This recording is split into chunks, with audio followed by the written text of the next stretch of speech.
but she's not a psychologist. She's not a social worker. She don't know CPR. She like there was in no realm of where she was qualified to say, hey, if you have children or families who are in distress, send them to me as a social service center, and then I provide them. Welcome, Black y'all. You're tuned into the Bougie AF channel. So listen, I need to start going live more. So all right, so tonight I am tuned in and I'm watching Turtle Boy live, and he's talking about Monica Cannon Grant, former Boston Black Lives Matter leader out of Cambridge, Massachusetts. And let's just say this week she got jammed up on some fraud charges, wire charges, and all types of just like just foolery, just all types of foolery. All right, so I'm listening to Turtle Boy, and I'm gonna bring him up. So I want you guys to hear what they're talking about. We have Jamal Crawford from what is it, Blackistan or something like that. He has a website. I'm gonna check that out too. But listen to what they're talking about. We also have Rayla. She was running against Ayanna Presley, and Monica Cannon Grant threatened this woman like to the point of 40,000 Black Lives Matter protesters. She threatened to have them march on her. She hurled all type of insults, told her about her sleeping with her white husband. If you're doing it for a good credit score, do that, but just know your place. It was like a whole bunch of like really just racist ass bullshit. So we're gonna get into the conversation, so bear with me. Y'all know sometimes I struggle with this shit. Oh, and don't forget to follow me on Instagram at bougieaf underscore ish and Twitter at I'm underscore bougie underscore af. So what you can expect from me on tonight's live, I am going to be listening to this, and then I'm also going to be doing some of my Instagram stroll where I'm going to go over and just go through some Instagram stories and just give my thoughts and opinions and talk my ish. Y'all know how I do. So, all right, here we go. Nope, not that one. All right, so here we go.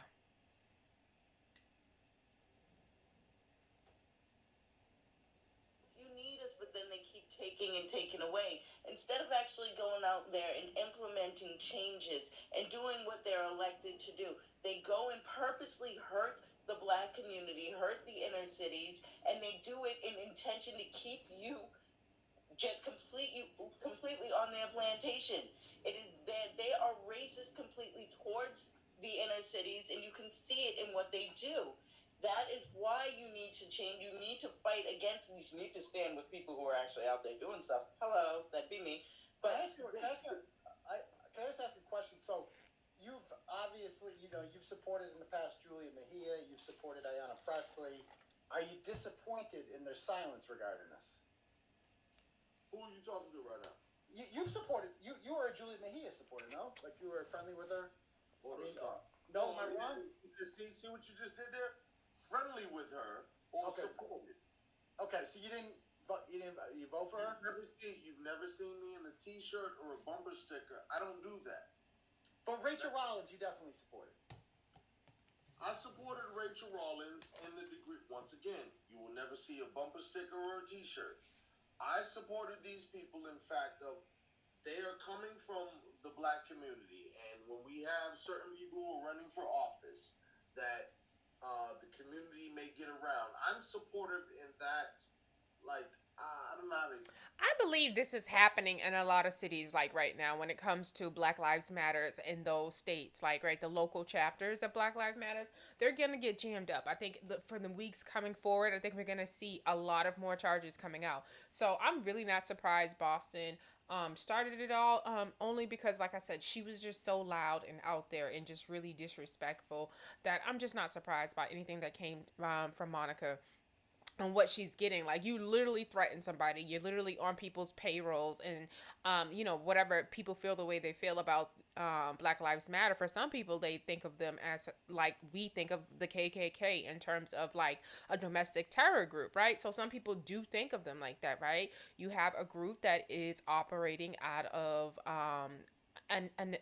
being anonymous. A lot of the people who support them, you don't know who's a member, and their capabilities and what their true goals was always up in the air. You didn't know like what they were like truly what their message was. Like all of a sudden, like I felt like there was just times like would be watching CNN, and then you'll have different people on the panel, and then you'll have people like Tamika Mallory or Angela Rye, who talking points, and everybody's talking points are lined up from what would then be read as a like Black Lives Matter like release. Oh, we got a release from Black Lives Matter and blah blah blah blah. And I'm like, who's these people releasing it? Who's the PR person? Like, who's this and this and that? Like you just got a release from Black Lives Matter, and everybody seems to be on the same page here and have all the same talking points and all this other shit. So it was a little weird. I mean, it was hella weird for me.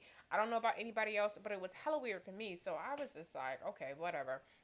But that's how that came across. But so Boston is first. So you got this person, Monica, Cannon, Grant. And like when I think about like our politics here, and when I think about like having like a strong representative, like a black voice, like I'm from Boston, I can literally tell you we don't really have a strong black voice actually advocating for black rights and stuff like that. And she was the loudest voice out there. You know what I mean? Like she was the loudest voice, and I mean she was belligerent. She had a following on Facebook.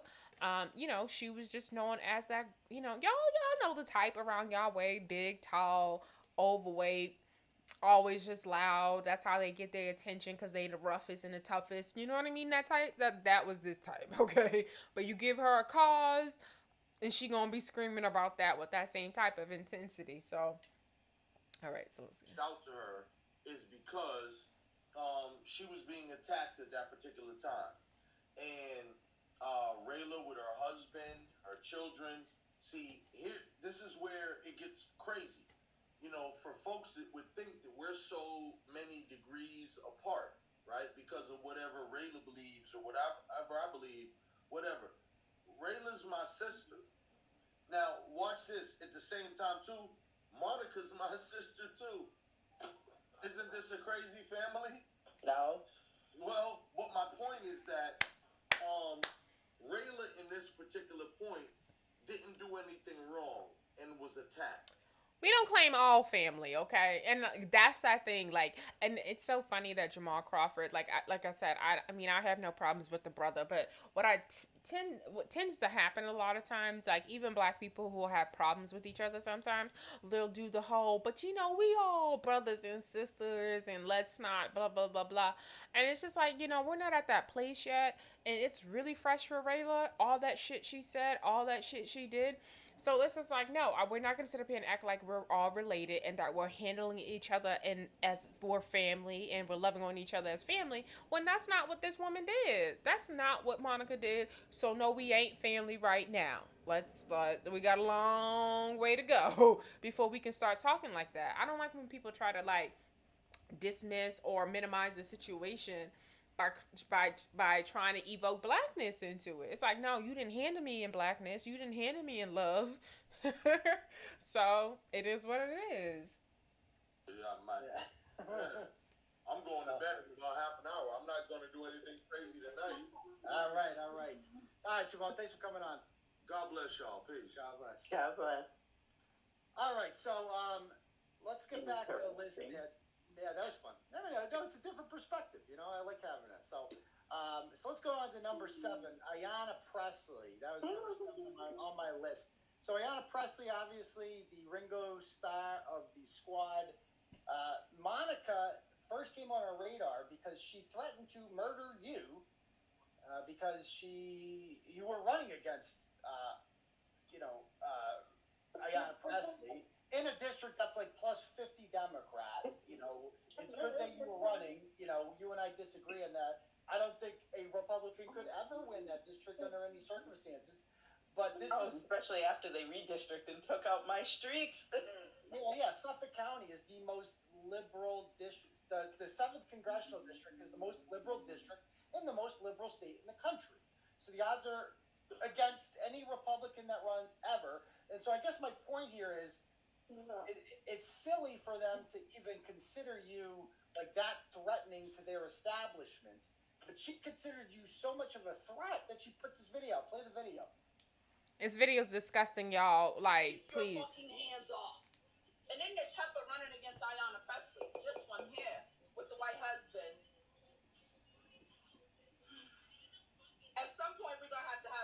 conversation with black folks who get in a relationship with white folks and then forget that they black. We're gonna have to have that conversation. And I know it's gonna fuck with y'all nerves, it's gonna be uncomfortable, but we're gonna have to have that conversation because if white vagina and white penises jeopardize your melanin, then we need you to sit in the back of the classroom and this ain't your part of the show and you don't get to talk right now. Until you practice some self-love, know your history, and realize where the fuck you came from, this ain't your part of the show. We need you to sit in the back. I need all the people that understand what it is to wake up black, regardless of how many educated gang symbols you have at the end of your name, regardless of how close in proximity you are to white supremacy, regardless of how many white penises you ride. She don't sound like a certain cotton person on them people's clubhouse, always talking about white proximity and shit in their speech. I can't make this shit up. These motherfuckers are real in real life. There are people like this person. They both came from nothing. Like Monica came. Imagine if Facebook existed when Al Sharpton was in his heyday. Think of what he would have done with that. If PayPal existed, like Monica Cannon Grant couldn't do anything without social media. She is a complete creation of social media because she had no standing in the community. She's literally a freaking nobody. She doesn't come from a family with influence. She's literally just a woman that yelled the loudest. Yes. And knew how to play the right people. And yes. She's literally, it is truly amazing to look back all the people who invented Monica Cannon Grant and led to her rise as a community leader and eventually her downfall. So we're going to get into that tonight, aren't we, Deb? So why don't we, let's start talking about this here. So I did this blog the other day about the 18 politicians, right? And whatever, media entities that are most responsible for the rise and fall of her. So why don't we play this first video, that first clip in the blog, because it's just too ironic. I love this clip. She done dragged my girl Lizzie Warren into her mess. This was in May of 2021. Lizzie don't know nothing about them. I think a lot of people assumed that money was in my personal bank account and they tried to MC Hammer me, for lack of a better term. And so I had to kind of navigate and deal with that. One of the things that people don't understand is you don't get to touch that money, right? Do you understand it? I am going to any person who goes from the bottom to the top real fast. The moment that happens, the IRS is knocking at the door like, hello, I'm here. So, you got to go through audits, which we're in the middle of, making sure we get them all the documentation and receipts for.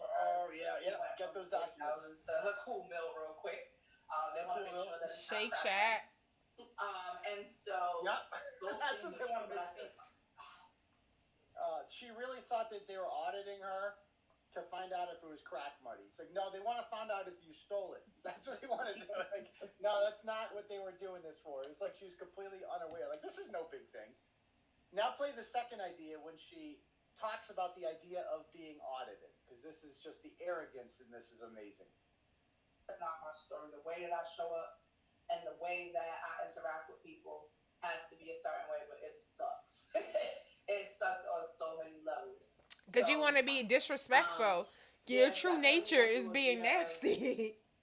Just ups and downs, being taken advantage of, giving so much money that I'm going to be audited for it. Man, Lee, when you go back and you be like, I gave who what? What? And the IRS is like, yeah, so can you tell us why? Why'd you tell some of these people be the same people that be dragging you, and it's a hard pill to swallow. I ain't gonna lie. Girl, I need to see the receipts. Who did you give money to in the hood? Did you give back? The arrogance that she has. The nervous laugh. The nervous, but she's like, it's just like, no, this is nothing. I said this on my live earlier on Facebook. Like, who did you give back to, girl? Did you give back to the hood? Because you were always, I'm doing this for the hood, and everybody's always doing for the hood, and blah, blah, blah, blah. Them receipts need to show that you gave back to somebody. Please tell me you broke bread with somebody, because right now, it just looked like this was the Monica and Clark Grant slush fund, and y'all was just living y'all best life. Like, y'all were just like, we did it, niggas. We ain't never got to deal with y'all no more. We done made it. Like, we made it. Like y'all felt like y'all made it off of the backs of other people, and y'all wasn't even breaking bread. But I can't wait till it all comes out. Like at least, I mean, I guess the nail shop's $150 that you were paying them and stuff like that. I mean, that's giving back, I guess. What else? I just want to make sure people are giving back to the hood. I mean, they say they're for the hood, they say they're for the people. I just want to make sure they kept their word and they at least broke bread. Like, they didn't even have anybody else on payroll right now. Like, it's looking like they were the only two people. Like, this is gross. How big she is, how much she, and then for her to literally go out there and call me a heifer as many times as she did. And then when I saw her, and I never met this woman, didn't know anything about her, didn't know what she did, and she went on to attack me for no apparent reason. I'm like, hi, I'm Rayla, who are you? I think she attacked you, right? Because she saw that you were associated with the super terrific happy guys, right? Oh, yes. The guys who led the straight pride parade, and she's like, they're white supremacists, so therefore you support white supremacy even though you're not white. And I was standing up there with Bao Chow Kelly, she's Vietnamese, and Mary Lee, and Sam, he's black. It's like, how were they all white supremacists? Yeah, that's a great question. So another great question is how this woman was able to get all these people, like she's posting on Violence in Boston's page, about all these organizations. And if you're unfamiliar with Monica Cannon Grant, go back and read the blogs. But she's this ratchet from Roxbury who started a nonprofit in 2017 called Violence in Boston. That was supposed That's to why they don't like address him. violence in the community and help people out and stuff like that. But that's why they don't like him, because he says words that we use, like ratchet, but like I still don't think that's racist. 2020 was the cash money year because that was the year of George Floyd. That's when the money really started coming in. Millions of dollars coming in, and all these people, have donated, and she just has connections to all of them, right? Like Julia Mejia, city councilor, state rep China Taylor, state rep Liz Miranda, city councilor Anissa Asabi George, interesting, Mayor Marty Walsh, the Boston Teachers Union, not like legitimate faces in the community who matter. She's getting these people. Exactly. And Ed Markey, Elizabeth Warren, Ayanna Presley. Oh, we're gonna go. My Lizzie didn't know nothing about that. She just told a little fib. She don't know nothing about the hustle. Like now, whenever I was the only one, and you too, obviously, but my media outlet I'm talking about was the only one that was just hammering this woman from the beginning. The Boston Herald did write about it. Howie Carr talked about it. Conservative Talk Radio talked about it. I don't know if Cooner did, but Jerry Callahan did. But for the most part, the Globe and the mainstream media just ignored it. And she would take I love when they play the videos. My exposing of her. And this is what she thought of it. Play this clip. And I'm a success. I win. Every time that they create these campaigns to try to degrade, disrespect, and devalue me, degrade. God blesses me. Oh, God blesses me. Oh my God. Comes. Another partner comes. Another supporter comes. Oh my God! So I'm starting to believe. What?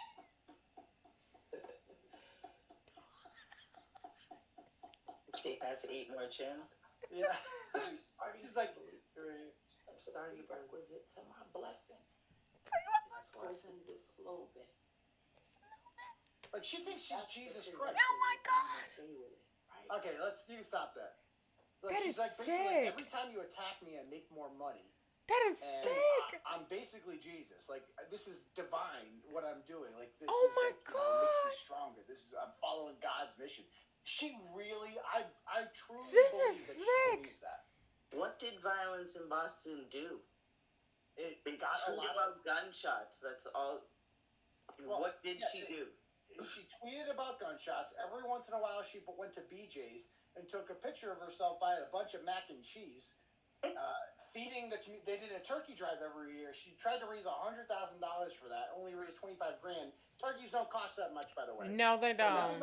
They did absolutely nothing to help the community, but they convinced themselves they were doing something. She bragged about having every politician on speed dial and knowing all these people. So I kind of put together a list here of what I consider the 18 most influential people who helped invent Monica Cannon Grant, starting with every Republican leader ever, because, like, and Rayleigh, you're with me on this one.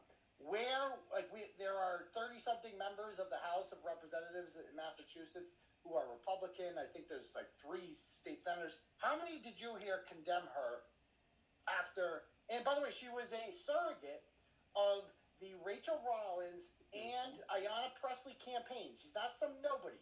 She campaigns for these people. How many Republican leaders did you hear condemn this or demand that the Democrats disavow it? The only person that came out was Tracy Lavorne, and she's no longer here. She was running in your area. It's the only person that said anything. Nobody else came out. It took them 10 days to make a statement. And what did their statement say? Must watch video. No one came out publicly, condemned anything. They didn't. It was quiet. It was like, ooh, oh, that's bad, but black on black crime, that's okay.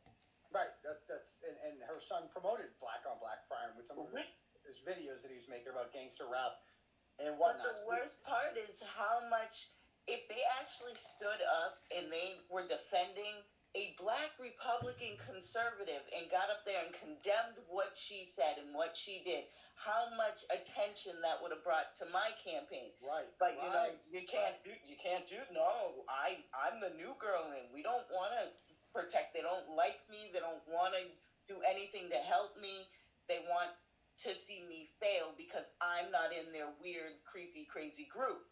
So here I am, being a strong fighter for the people, getting attacked. This could have been so huge, national news for Massachusetts, and it was crickets, and that's the thing that really gets. This is the kind of thing that could have gotten Tucker Carlson's attention, because as we see now, it has gotten national news now, and everyone's like, what the fuck? Like, I had the Washington Examiner call me the other day. People are like, wow, this story's crazy. Tim Pool was talking on his show the other day. In the comments, people are like, dude, Turtle Boy's been hammering this for years. I got a bunch of new subs from Tim Pool that were sent over here. Like, this was this is red meat for the Republican Party, and they didn't capitalize on it because they are weak. It is a party for losers. They don't fight like Democrats do, because I'll tell you one thing.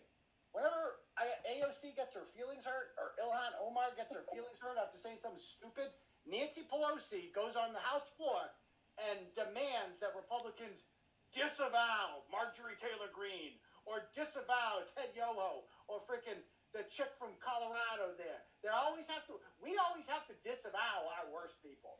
But it's so funny hearing Republicans and stuff say that Democratic, like their perspective on the Democrats, like they go at it, they capitalize. And I always feel like that about the Republicans, that the Democrats don't do. Like that the Democrats are too meek, and that the Republicans are really like gutless. Like they protect their own. They like will ignore everything that anybody in the Republican Party does until they have to acknowledge it. So like, yeah, I feel like, I don't know.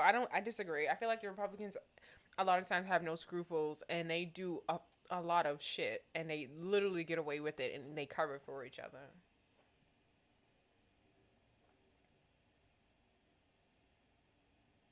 But they never have to disavow theirs, because we are weak and spineless, and we don't fight like them, and that's why they win. And now imagine, I was running the same time that Kim Klacik was running, and her video got tweeted out by the president and got so much money. Imagine $8 million. Imagine if they tweeted out that video of Monica and what she said in the entire time. That's not true, because I thought when Al Franken, when he stepped down, I disagreed with that. I didn't think that I thought the Democrats should have supported him. I thought he was contrite about whatever happened. He was apologetic. I thought he was good enough to actually apologize to America and move on. I did not think that he needed to resign. So I most definitely disagree. I think the Democrats disavow people quicker than the Republicans. Like I said, like, yeah. I forgot the senator name or whoever was in Congress, and he was known for saying disrespectful, racist stuff on several occasions. And it wasn't until like 6 or 7 after the 7th time, like he was like reprimanded and kicked out. Like it was just like, it takes a lot. So I disagree with that at all. Country got to see the hate and the racism, but look at them. They used the language, did you notice? ever since all that came up, the media, you hear melanin. Yes. It's like, they're using everything. They know what happened, but they said nothing. They did nothing. They suppressed it because we don't have people that are strong enough in this state that would stand up. And if we were in a red state, this would be the biggest thing. Turtle Boy would be all over. You'd have your own TV show. Maybe I'll move to the red state, and we'll see. So that's my number one in the field. Number two, 17 rather, City Councilor Julia Mejia.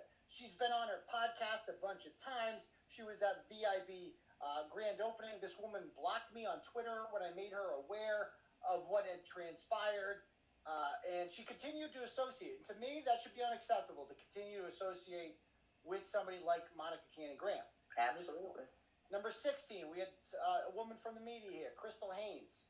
This woman was basically the TV cover person for Monica Cannon Grant. She was the only media that was invited to the VIB grand opening on September 7th, 2020, that was the first time I met you. That was a great day. That was fun. That was really great. Until we almost got murdered, but that was okay. Like, that was crazy. That was freaking crazy. That guy. So if you guys haven't watched that video, go back and watch it. So he's naming off all the people that like supported and gave Monica money, and it was so funny because, like I said, there's a lot of people that there's a lot of people that have no excuse for like, or can even pretend like they didn't know. Like, and I will say that our mayor is probably, our ex-mayor Marty Walsh is probably someone, like, there's just no way that you thought she was really doing any work. Like, when you say your violence in Boston, and you're getting up and you're screaming at the city commissioners and all this other stuff, but we never seen any results. Like, we never seen her talking to anybody in the community. We never seen her trying to establish peace between different groups that may be warring. You get what I'm saying? Like, we never seen any of that shit. I promise y'all, we never seen that. What did end up happening after I talked my shit the way I talked my shit, and I said, like, you're not doing anything and you're just a pure hustle. What I did notice is that she did do this like Zoom panel thing where like she did this like prison reform panel to talk about like how do you help incarcerated or just recently incarcerated black men that got out of prison. And then again, that wasn't even nothing, because again, that's after the fact. Right? You're supposed to be violence in Boston, as if though you have a way to stop violence, you have a way to keep children from being harmed for violence. Like, they was just, like I said, there was just none of that. And it was just certain people who can't even like the white woman who she hustled off of, that he pointed out, the Xander Merchant person. Like, she's someone who's a little bit naive and probably never seen this, so she don't know. But there's people who actually like was representatives, the city representatives, the city council representatives that are from the hood. They knew she wasn't doing anything. There was no true results to speak of, and they were with it, and they gave her money and all this other stuff. So there are certain people like Rachel Rowlands. There's the Liz Miranda, Michelle Wu, and I ran into her, and I told you guys she's now our mayor of Boston, and I most definitely ran into her, and I think it was like the night before the mayor's race, and I asked her because I wanted to have a conversation with anybody that I could that possibly supported Monica Cannon Grant. Now, there's certain people like Liz Miranda and Rachel Rowlands. I don't know if I feel like I need to have a conversation with them, because for me, it's not really too much that they're going to be able to say to me, because I think they're just going to lie. I think they're just going to lie. It wouldn't be a fruitful conversation, because we know. Like, if you we know what we did, like, we know we didn't see anything, right? So having a conversation with certain people that I know are from around the way, like, what are you gonna lie to me and tell me? Like, you can't say, oh, she organized a march in Franklin Park for 40,000 Black Lives Matter, blah, blah, blah, blah. That ain't got shit to do with violence in Boston. That ain't got shit to do with violence in Boston. So, like, I'm not confused on what violence in Boston is and what Black Lives Matter is. Those are two separate talking points. Those are two separate things. And literally, when you're talking about addressing the oppression of black people in America, two separate things. So you're not going to use one to try to cover for the other, because they're just not the same.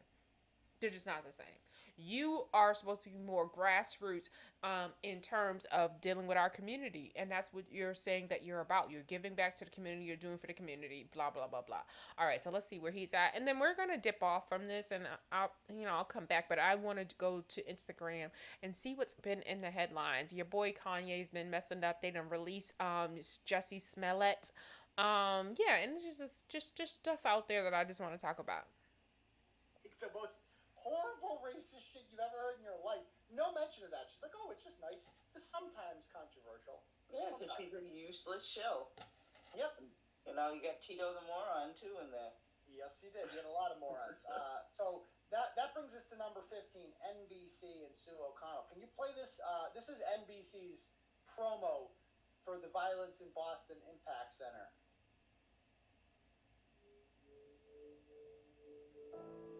Violence is a symptom of poverty, and poverty is man-made.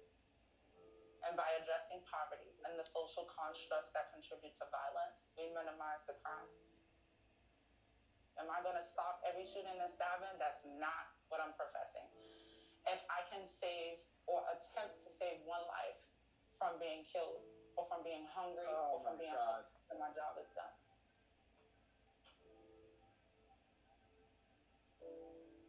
Oh, for fuck's sake. That was terrible. I started this work because somebody tried to kill me. Is it not working at your end, Dev? So what Turtle Boy does not know. The trigger of a gun. I don't think that ever happened, by the way. This is the story she always repeats of. My son, in the nursing school. She was never in nursing school. Stop it. She dropped out of nursing school. And now we're finally being able to centralize it in a facility where we can bring people. Look at her office. Look at it. Come on. Stop it. Pro bono services.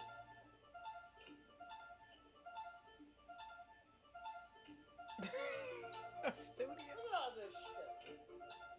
Biggie Small. Free mental health and legal assistance. Who got that? A podcast People don't just studio. wake up and want to harm someone.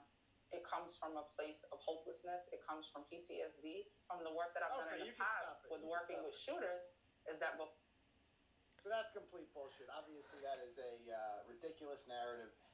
That's not. And so one of the things that he does not know is that, like, when she told that story about her son getting shot, I believe that story may have happened.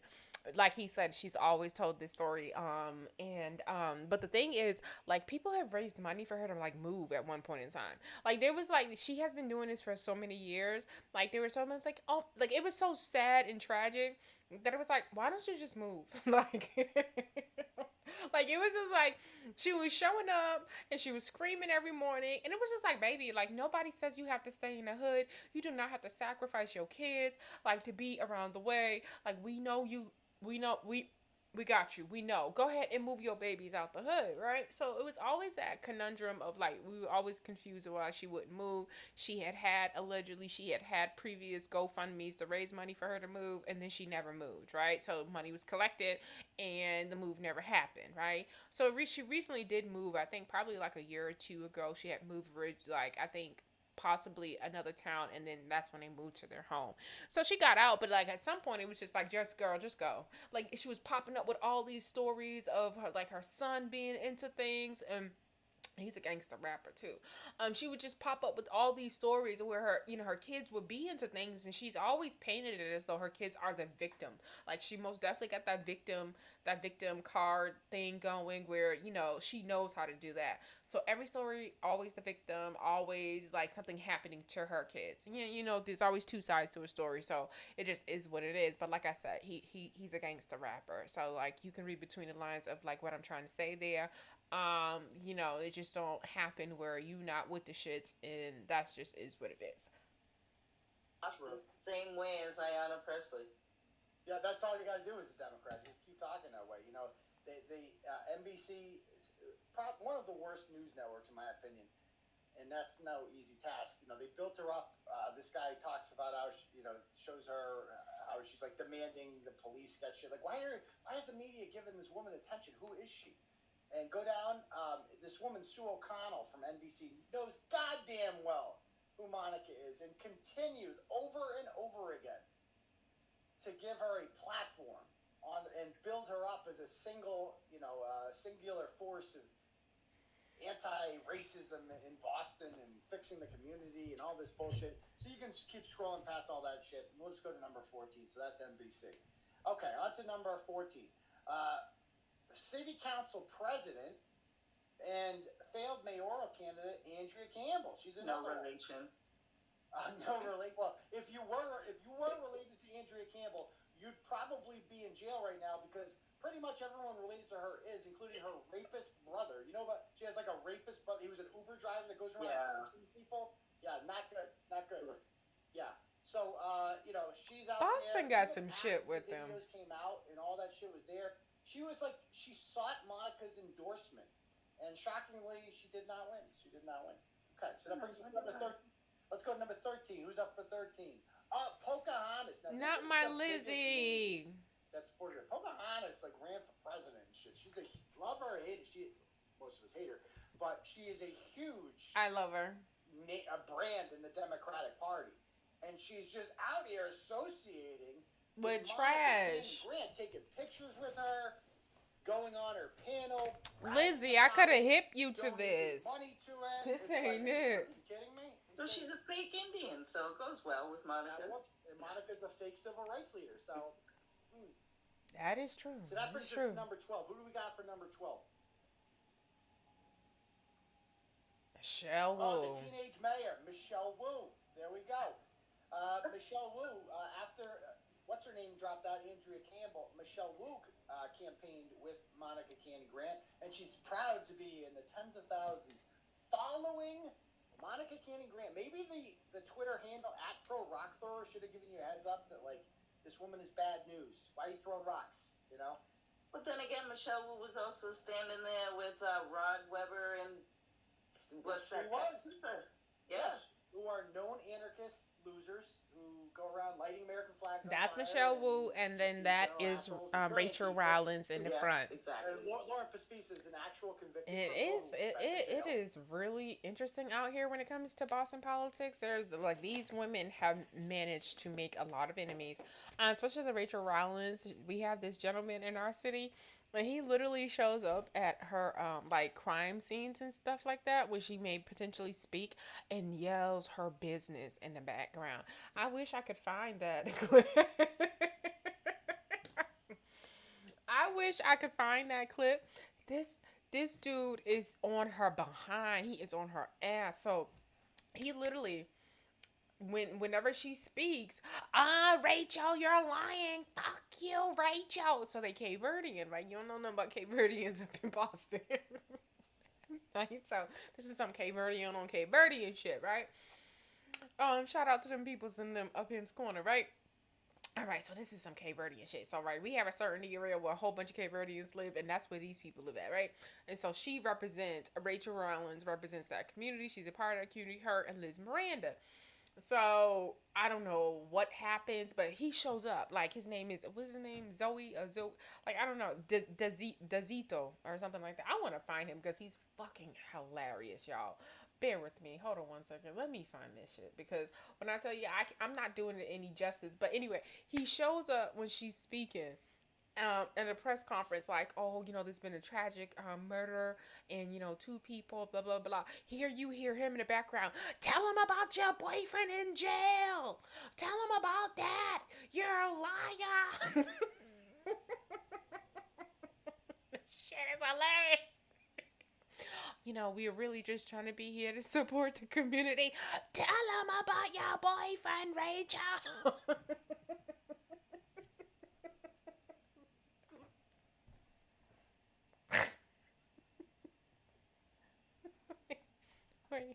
Wait, let me find it. I gotta find it. I gotta find it, y'all. I don't think y'all understand, this shit is funny. This shit is funny, y'all. And I'm gonna, Rachel, let's see. This shit is so freaking funny, y'all. I don't like y'all have to see it. Like I really hope I can find this video because this video was so damn funny. I'm pretty sure they probably got this video. They got this video taken down. I, Let me look on my phone because I think I'm gonna find it better on my phone. Sometimes we use our phones so much that sometimes the apps on the phones are quicker. Let me find this video, y'all. I don't think y'all understand. I laugh so freaking hard. Like I just need you to really truly understand what's going on in Boston right now because this video, this woman is a supporter of Monica, and like all these people are associated with each other, and it's just so crazy.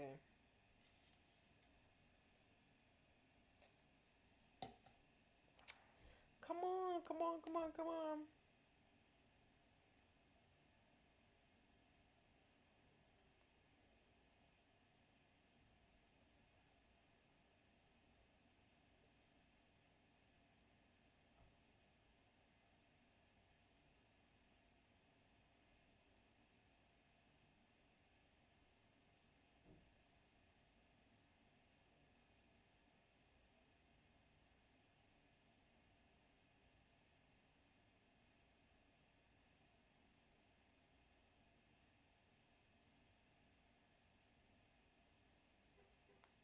Damn, why can't I think of his name?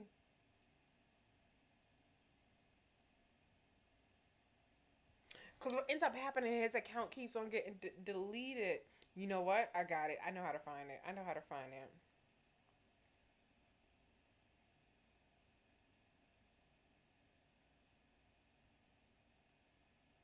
There we go. There we go. All right. All right. So let me do this. Let me do this. This dude is so funny, y'all. This dude is so funny. Now, at first, I was like, "Now, I think he was doing too much." At first, those were my original opinions about this man. But then, I grew to love what he's doing once I realized that there was some fuckery going on, and in People's City Halls. Okay, so checking out his videos. All right, y'all, we looking for the video where he is at the crime scene. And he is, please, I need that video. Oh, I'm probably not going to be able to find this video.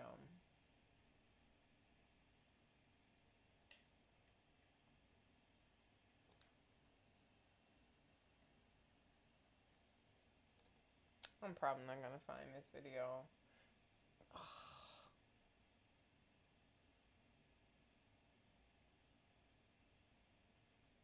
I'm not going to find this video.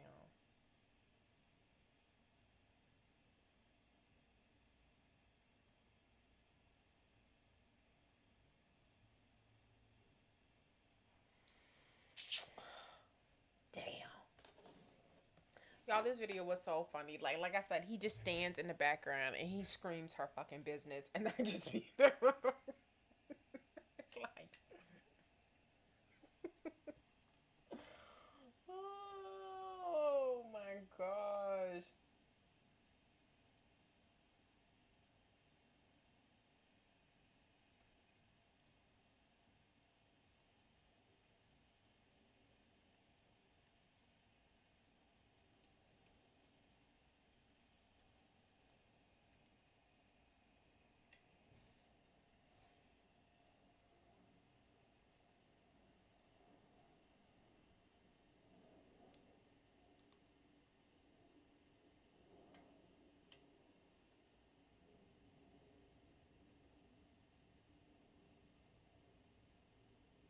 All right, I'm not gonna be able to find it. It is what it is. It is what it is. All right, so let's get on to what I wanted to do next. All right, so let's go to Instagram. I am going to do a little Instagram scroll and see what's going out there. All right, y'all. All right, so we are on the Shade Room. So let's see what is happening here.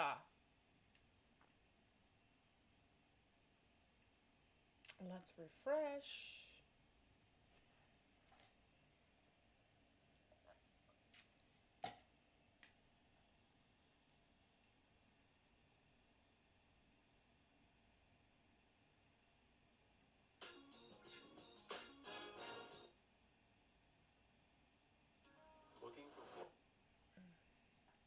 All right, so we refreshed, and we are back. All right, so we only gonna talk about things that kind of sticks out to us. Not everything is worth talking about. Doja Cat, Doja Cat stopped her recent performance during Lollapalooza, Argentina, to check on a fan in distress. You go, girl. You do the right thing by people, okay?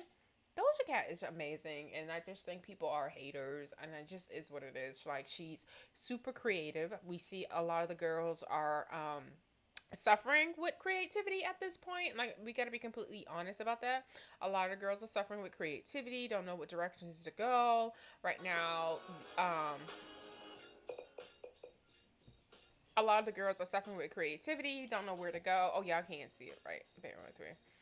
Suffering with creativity, don't know where to go. If they're not talking about them twerking their asses and, still busting it open for $1, some of them is just not even gonna make sense because they're rich, right? But if they're not talking about prostituting themselves, they really don't know where to go. I really love that she goes through, like, she's really consistent with like either rapping and singing about her feelings and talking about things that aren't just related to her sexuality. So that's why I think her music, and that's why she's gonna probably have the longest, like, have a lot of staying power. It just is what it is. Like, people gotta be like, you know, gotta really develop a foundation that's just not based off selling their coochie. It just is what it is. I'm gonna see. What else is interesting? I don't care. Not the how to make gasoline at home. I guess that's a how to die at home. I know it's bad out here, but if you really think it's okay to make gasoline at home, you have a you have a death wish that I don't like. I hope I'm not living near you. I hope I don't know anybody who thinks that's a good idea. Like, I heard there's a story, and I think it was in Peoples, Georgia. I'm really not sure. But there's a story out here where somebody was like stealing gasoline, and they had a secret door, a secret opening in their minivan. So what they would do, they would go to the gasoline, they go to the station, and of course the station was closed. But they would go to the station and they would park park the minivan over the hole that's in the ground where the delivery for the gasoline comes in.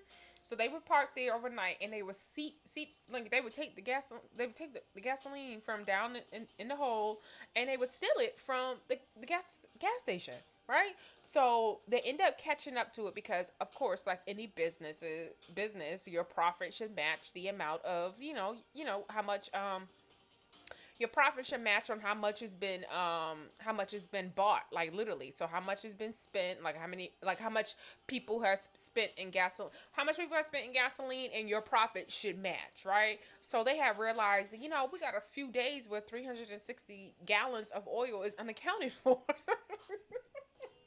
So they go back and watch the camera, and they realize that this minivan keeps on parking in the same place.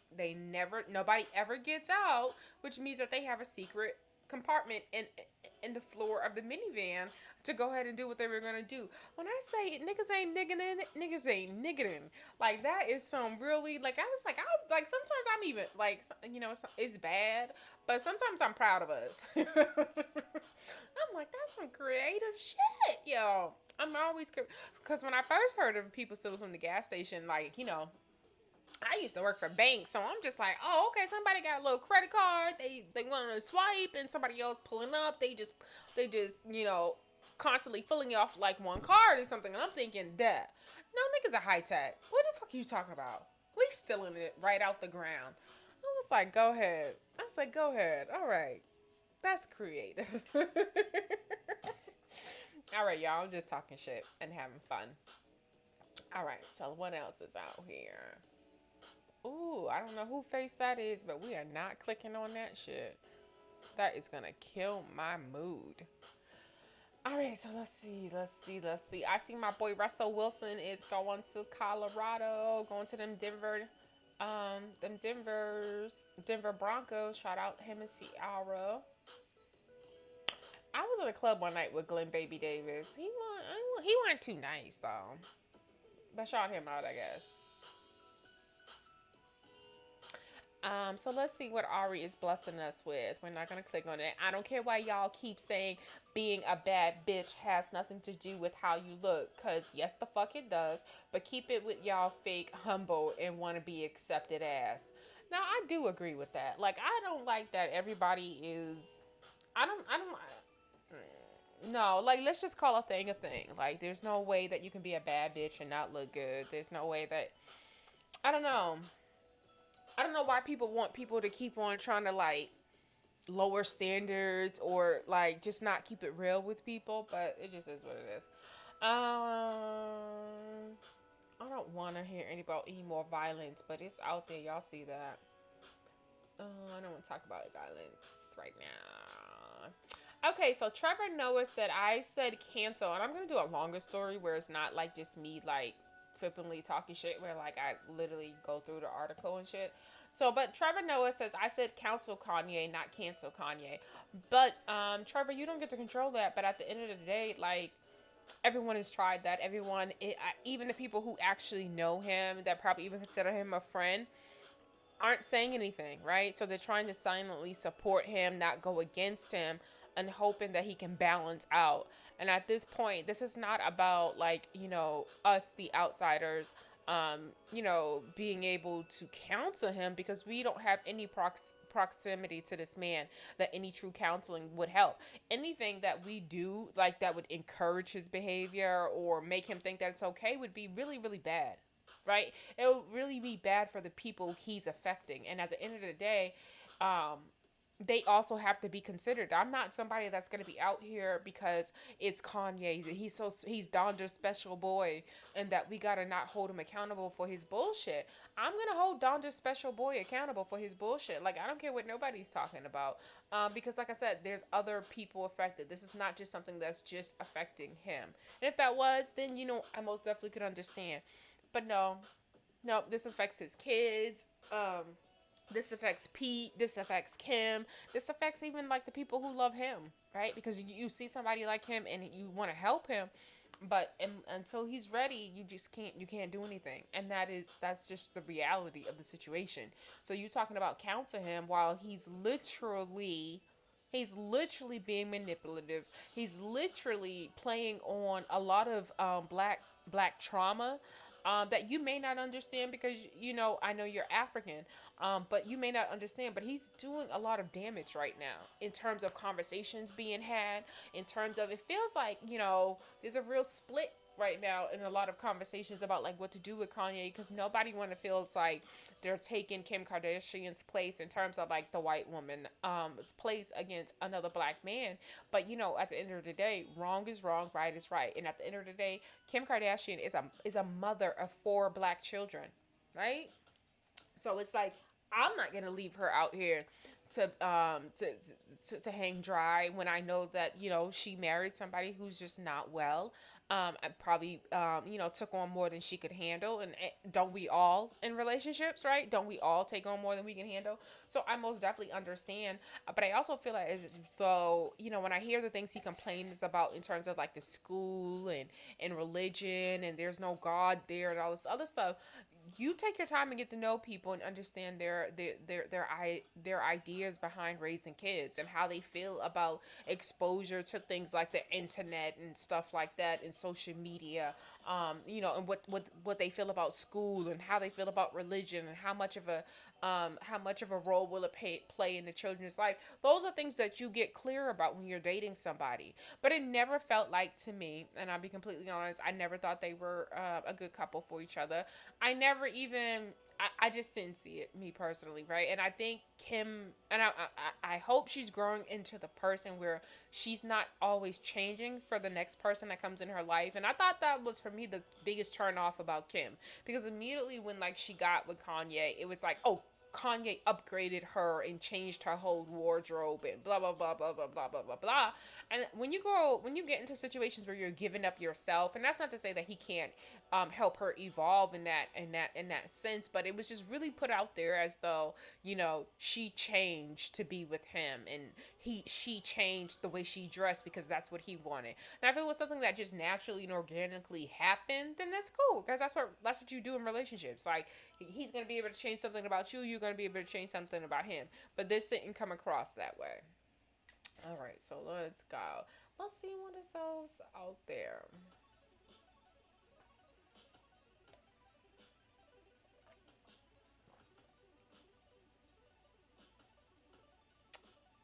Maury Povich self-talk show to come to an end after 3 decades. Do y'all see that? 3 decades.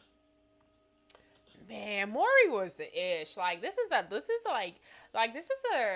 like a sad, but it's most definitely like when I sit back and think about like where we're at socially and all the shit that we see in terms of like people exposing themselves, people exposing other people, and like all the information we have about people because they put all their private life out there. You really have to say like Maury Povich set it off that way. Of course we realized that some of that stuff started to be scripted and all that, but then in the early days, that shit wasn't scripted. That shit was real. That's when when it was really put on Front Street that transgender girl, if she's a passer, could steal your motherfucking man because you wouldn't even know. He wouldn't even know. Like that's what Maury Povich like really put you on to that. The fact that people were really out here not knowing who their baby daddies were, men who was just like ecstatic not to be baby daddies. Like it was a lot. Like it was like how can I explain?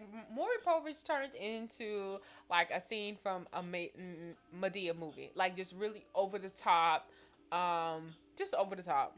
I remember one time there was this girl, this black woman. She came on the show. I think she had tested like 13 men. I promise you, one of them, she even named the kid after, and it wasn't his child. Y'all know who I'm talking about. I think the baby name was Mustafa. I truly it was something with an M. It was Mustafa or something like that. It was something like real black and strong. It was something like that. The baby's name was that, and she even tested a Mustafa, and it wasn't his baby. It was like 12 or 13 minutes. This was back in that day. And I was like, damn. That shit was wild. And it was always entertaining when a guy was like, he found out he wasn't the father, and then he would like be celebrating, like, and then the woman be all mad and running to the back, all embarrassed and acting, I don't know, could it be that's his kid? Nah, this show is like memories. Can't forget like when he would first before he read the results, right? And then the father and the mother would be out. The mother would always be out first, right? Y'all remember? The mother would always be out first. And then Maury would bring up the baby, and then Maury would bring up the baby father, and then the mother would always run to the screen. The mother would always run to the screen and be like, "Don't they have the same nose?" Y'all know what black folks do. Don't they have the same nose? Don't they have the same mouth? Like, it would be all, don't you see those eyes? That's his eyes. And I promise you, she would match that baby to that father, to the T, to the eyes, to the nose, to the mouth, to the ears. I've seen all of it. And then it would come back that baby was not that man. Like I said, Maury was a good time. I'm going to miss it. Congrats to him on his success and his longevity and everything he's been able to accomplish. Like, Maury is that man. Like, but it was the first Ratchet TV to be on. Like, it's the first Ratchet TV, to be completely honest. Even before Love and Hip Hop, you have to give Maury that. You have to give Maury that. Like, Maury was, like, over the top. And then, who else was there? Jerry Springer and Maury. Like, Jerry Springer and Maury probably the first ratchet, over the top, extreme type of behavior, type of TV. And then I think reality TV came in with the Mona Scott Youngs. But I really do think Jerry Springer and Maury Povich are one of the first ones to do it, to be completely honest. And Jerry Springer was just like, I think at one point they was just like, we're not even gonna hide the fact that they're gonna fight on here. We're gonna bring a bell. Bell's gonna ring. Other people did it, like had ratchet, not too much, but Ricky Lake. I mean, y'all remember that scene with Ricky Lake and the girl and the guy in the little sofa they were sitting on flipped over, right? Y'all remember? But her show they didn't get too ratchet. They didn't get too turned up. Maury and Jerry Springer's is where it got turned up at. So. Most definitely appreciate them, and I guess for their contributions to the culture, good or bad, they've made a contribution. Most definitely. All right. I guess somebody has decided to give Soldier Boy, allegedly, on them people's all them people's drugs a baby, so he'll be having a baby boy soon.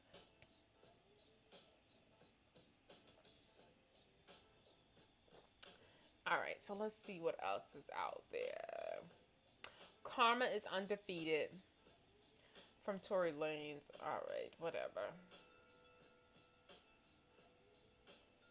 I guess there's gonna be a new Color Purple film. Okay, so I need to so I was in Clubhouse one day and I didn't know black men really felt some sort of way about Color Purple. Let me be completely like I literally did not know black men. So I was in a room one time and it was on Clubhouse and this room was majority black men. And then someone had made a comment about Color Purple, and they called it a slave movie, and but then they talked about like how like how it depicted black men.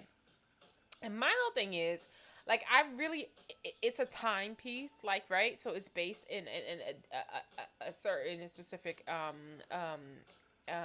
time in America, right? So it's depicting life, right, for people, right, at that time. And so when I see men in 2022, like, you have a problem, and I want to pull it up to understand, like, what its intentions, like, so the film came out in 1985, June 8th.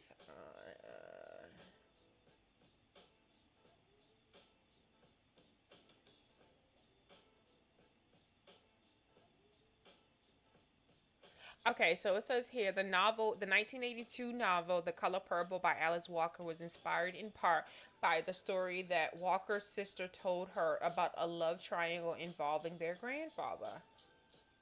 She grew up in rural Georgia in the 40s and 50s, was the eighth child of a sharecropper in a domestic. So sharecropping is something that took place after the slavery. She grew up in the 40s and 50s. You can say basically that her parents probably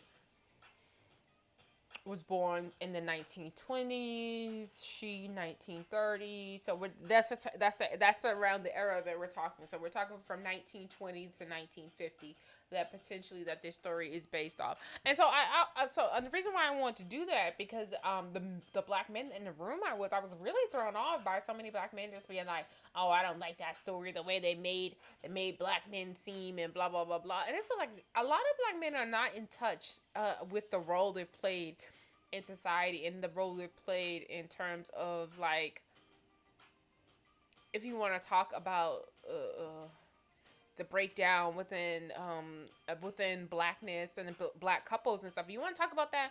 I think a lot of black men are in denial about, like, what has happened historically, and I am most definitely excited in hearing that there's some colleges and universities that are going to have black men studies, and I think that's dope. I think black men do need to get in touch with, like, their role and things they may have contributed, good and bad, over history, because I think to see Color Purple and think that that's not somebody's real lived experience is really weird to me. And for this to be a story based on someone's life, and they're loosely based on a man's life, it's based on a man's life. I mean, he told his granddaughters, and his granddaughters has relayed the story. So it's not even like a bitter black woman narrative type of thing. This story was based around a man. So it's like, it's someone's reality. It's something that has really happened.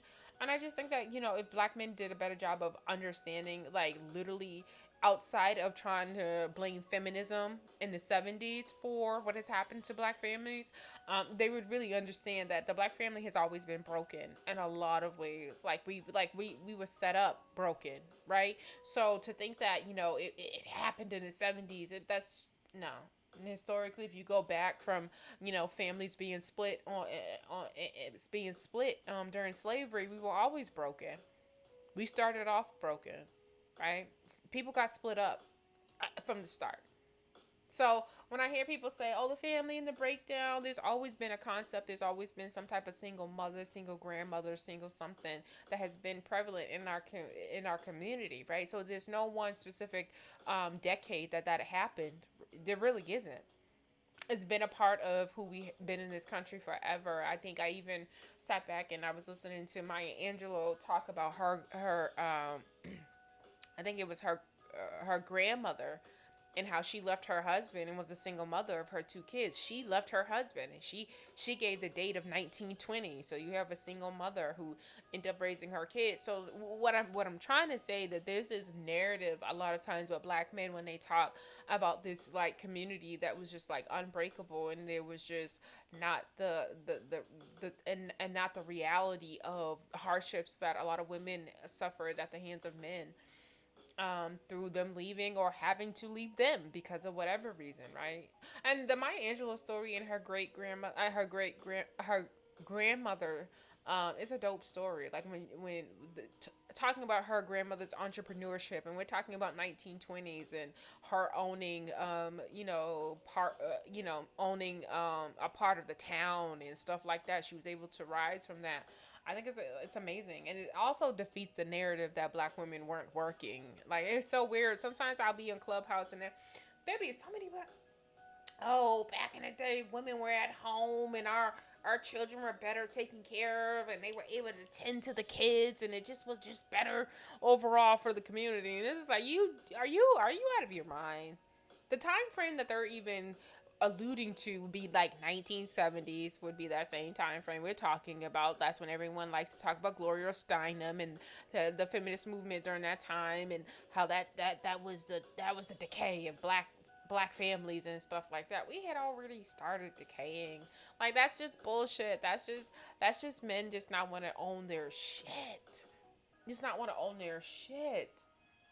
That's literally what that is. Because, like I said, historically, there's just no, we always started off on the wrong foot, and because of things and how things happen, there was just always a lopsided of single mothers and fathers who walked away from families. Like, that's always been a thing. And if it wasn't because of alcohol or just not wanting to be in their children's life, that literally happened. I think if you even go back and read some Richard Wright, he literally gives you a narrative, and I think it was Black Boy, of a single mother, right? So this is not something that is just something that just popped up. It just never has been that way. Never has been that way. So, it takes, and that's why I was in a clubhouse room one time, and this woman, she was like, it just seems that, and she was a Spanish woman back in the day, black women were able to stay home and take care of their kids, and it just seems like a strong community. If we are the least educated, we are not helping no child. There's no help that we are providing to our children if we cannot teach them to read and write. We are just passing on generational dysfunction, right? So to say that to a community who's always been less educated, and to say that, oh, you were better, that doesn't even make sense. That same time, like I said, that same time frame that they're talking about between the 1970s and up to, I think the Great Migration ended in 1971. Up until that time, we were fleeing the South to come to the North. We were fleeing because we needed opportunity. We needed education. We needed all that. We needed jobs and all this stuff. So to paint this narrative like this was like there was some type of kumbaya, there was some type of real structure within our community, it's just really weird. I think it's really elitist. I think it's certain people who can't see past. I think maybe there was a slight middle class around MLK, but outside of that, niggas were still fucked up, and that's just a fact. All right, so let me go because I didn't mean to get off on that. But I was just really surprised by that color purple. Like, men really felt like it was a slight to them. And I know they're talking about the son, Mr. But Mr. is just a Dusty in 2022. Mr. is modern. Mr., if you take the whole color purple narrative, with a lot what we see with these young girls and these men and their fetishes and stuff like that. Yes, Mr. is somebody who I can see in 2022. A man who it just thinks the world is his, is disrespectful, not really being a man in a way, like in a real leader, just a man that just believes in that like toxic masculinity, like that toxic shit. Like he believes in that. Like, so if you look at Color Purple, you see all of like what you see in today. Different women in love with another woman, disrespectful to bring another woman in his wife's home, because at the end of the day he was married to Miss Silly. He brought another woman in his wife's home, had his wife taking care of another woman, called her ugly, all this shit. Like this, just disrespectful, barely took care of his kids. Like that whole mantra, if you got a roof over your head and you got food, you're taken care of. You got clothes on your back to change once in a while, you're taken care of. Right? Go to school, whatever. Right? Nobody really looking after you. Like that type of household, right? So like if you talk about dysfunction, he had a son that, he didn't teach him shit about being a man. Right? So like I said, if you really want to compare, that's somebody that we could see in 22. So it's most definitely realistic. But I hate when a lot of men who know that they're not like these men that we call Dusties that just stay out of the way. Just stay out the way. Just know that women are speaking to something that is a problem, and numbers say that. I know people like facts and emotions. Numbers say that there's a problem in terms of femicide and all the other issues and stuff like that. And we recently just seen that Young Thug's baby mother just got killed at a bowling alley, right, over a disagreement over a bowling ball. Right? And so when you try to hear people like Tina Knowles, and this is one I'm gonna actually really do.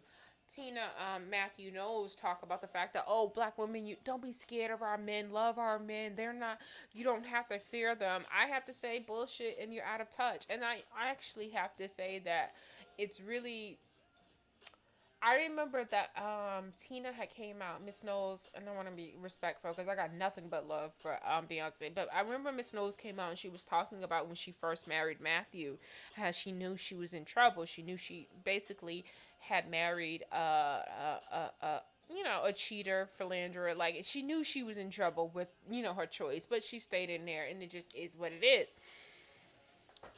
And it seems as though, going from a husband that you were with, your daughter was already in her 30s. Your oldest daughter was already in her 30s, I think, when her and Matthew kind of broke up. So you went from being with a man for 30 years, and then you went from being with another man that you're happily married with. I think sometimes you're out of touch, and you may not understand, what's going on. In terms of like what we see in terms of black men. I think even my mother, she never got married, but she even says like these men are just not like men or who were like her father and stuff like that. So I think a lot of times, like when I see these like mammy characters come out and try to kind of protect black men in a way that's not realistic to what the experience is. This man waited outside, and you have to understand this, Miss Knowles. He waited outside for 20 minutes. He could not cool down over an argument over a bowling ball that he decided to take a woman's life. So when you want to come out here and tell women, tell young girls don't fear for anything, that is dishonest, right? And that's and for me, I tune you out, and I tune women like you out, because then I know that you're not paying attention. You're not tuned in. You don't see the fact that there was a girl at that liquor store who got assaulted by black men, that we continue to keep getting killed by black men in terms of violence, right? There was the girl, and I think she was in Houston or Dallas, where she told her baby daddy she was pregnant. He shot her and threw her outside on the car on the side of the road, right?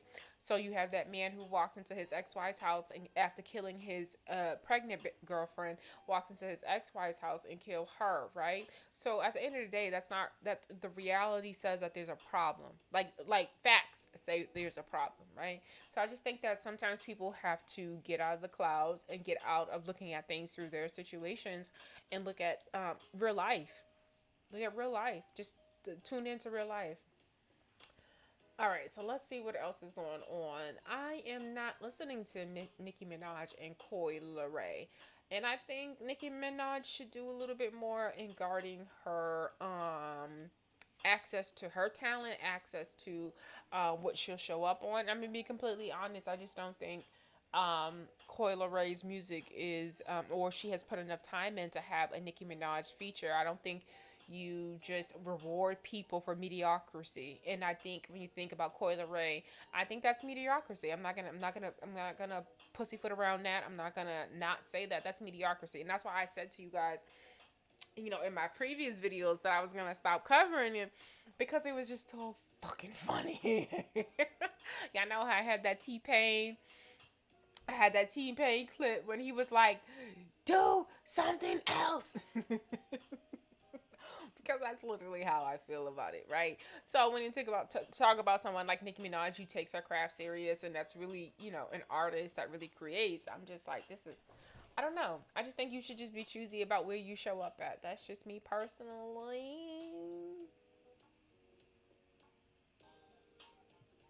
What else is out there? Let me check in.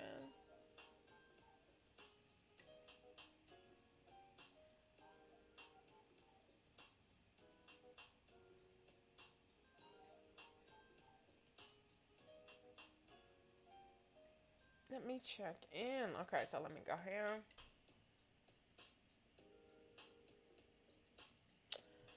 All right, so let's see what else is out there.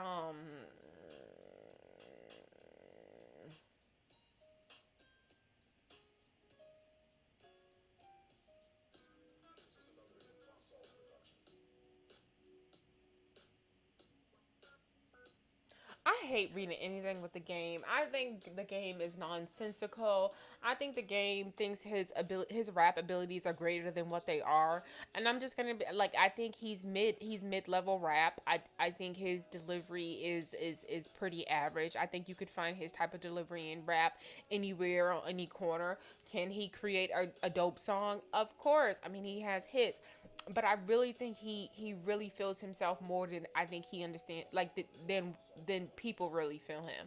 Like, I don't feel like he's on anybody's greatest. I wouldn't put him on anybody's greatest. I don't think his discography says that he should be on anybody's greatest. And like I said, like, where he feels like he's been slighted in certain arenas in terms of like people, him being on the Super Bowl with Dr. Dre, I just don't see like why he thought he should be there, to be completely honest with you. Like, even the heights of like your highest reach was because of 50 Cent. So like, I'm not quite sure like why. And then he came out and said something about like, what did he say? Was it Kevin Hart? No, Kanye's done more for me than Dre has done for me in 2 weeks. Like, come on. I think you just say anything to kind of. I think he just says anything to kind of get what he wants. Like, he just seems like a funny style type of nigga. Like, he gonna be your best friend, blow smoke up your ass to get on, tell you the greatest, tell you whatever. Like I really see that for him. Like, I even see that for like him and his like probably meeting of 50 Cent and getting down with that. Nah, nigga, I'm just trying to be down. I'm a loyal soldier. Like, I can see him doing all that caping ass shit. And this green-eyed fucking like no good ass nigga. Like, he just seems like he's just not a no good ass nigga. Like, he just really does. Like, everything he says is just like disgusting to me. Y'all know he did that thing with that young girl allegedly, like in the park. You see, like, he's being sued and he needs to pay that woman. But like I said, like, and we always knew he's always talking about like hooking up with different people in different songs. Like, he's always been a disrespectful ass nigga. So I feel no sort of way of talking about shit about these nigga. And I literally don't feel no sort of way about talking shit about anybody because they be out here doing their thing and talking shit too. Like, they be about some bullshit. So it just is what it is.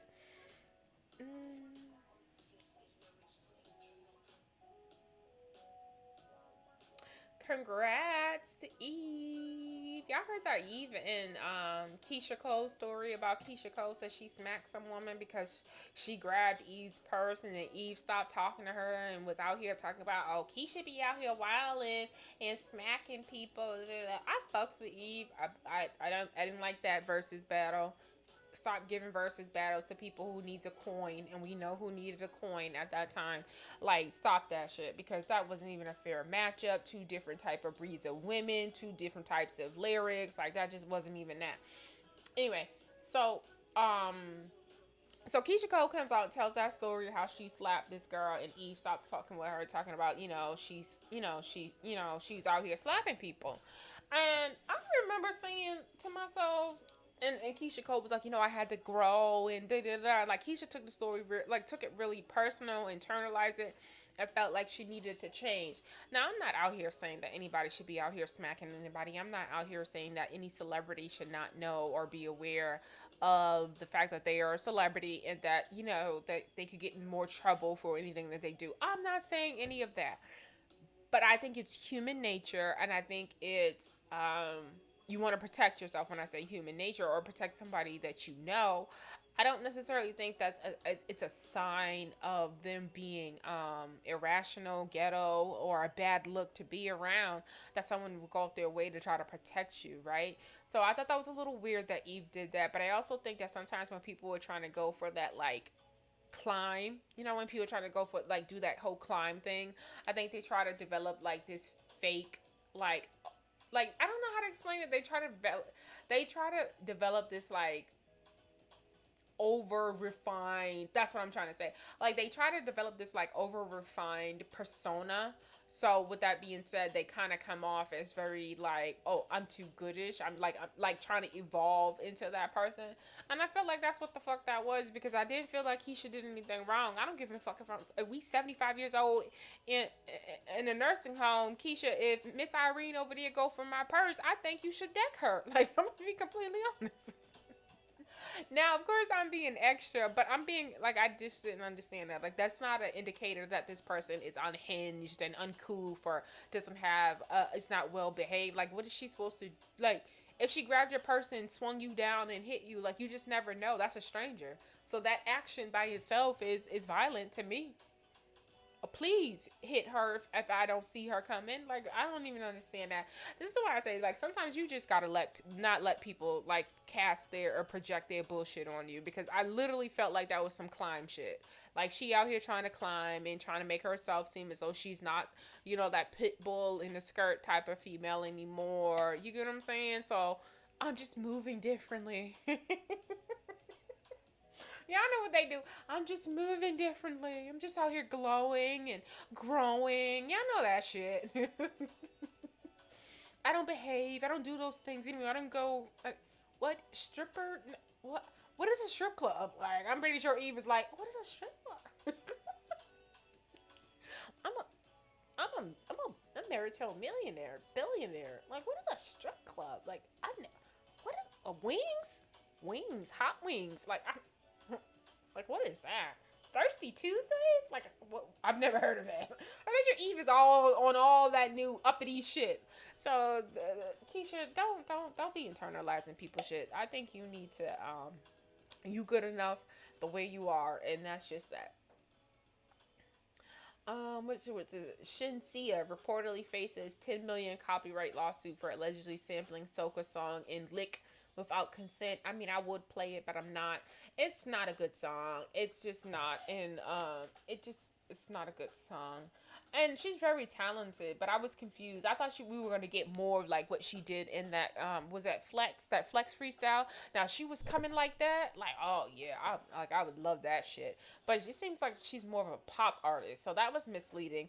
But I guess I can play a little bit of this. It should not infringe. All this is fair use, y'all. This is for educational purposes. Please don't hit me with nothing. If you have a problem with something, just hit me up. I promise you won't do it again. It's not that serious. I can talk.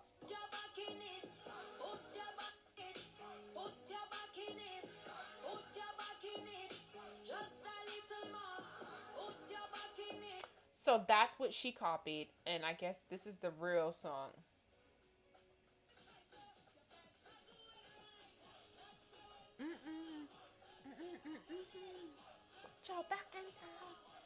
If you're in Boston, even if I am Black American, I go to Carnival. Put your back in that. You be on anybody's parkway. Put your back in that. So I like what's the name moving music, like Carnival and all that other stuff. So I like that. So she being sued. Get your money, Miss Denise Belfon, and she's a really famous woman within the community. So y'all know she gonna have to pay that one, man. All right, but it's still an awful song. It's really not good. The remix that Shinsia did is not good. Hold on one second. I hope y'all heard it. I forgot that music was going, so let me do it again.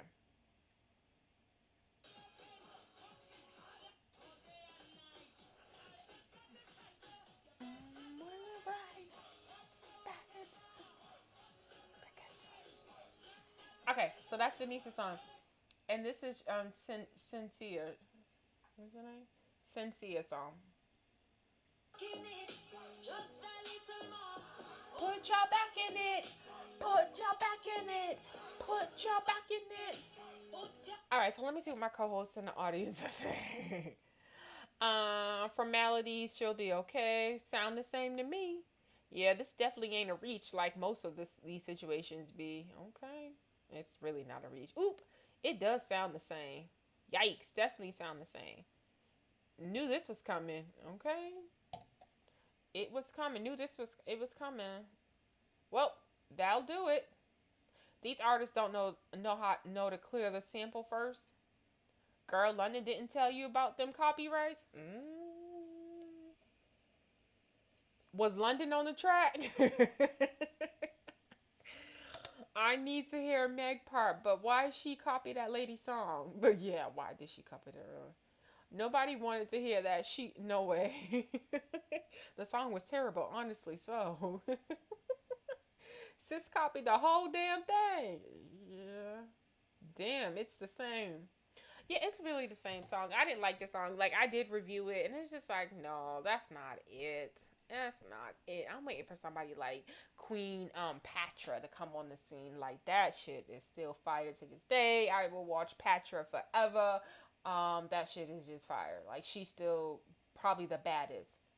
And I did a video and I included her in it, but I can't get it through the copyright. Like, I can't do the video. I've done a video twice and included and wanted to highlight Patra, and I just can't get that shit through. Like, I just feel like even to today, like, visually, if you go back and look at Patra videos, they still stunningly hit. Like, everything about Patra is, like, her style, everything is still on point. Her videos could drop tomorrow and you'd be like, damn, that's still dope.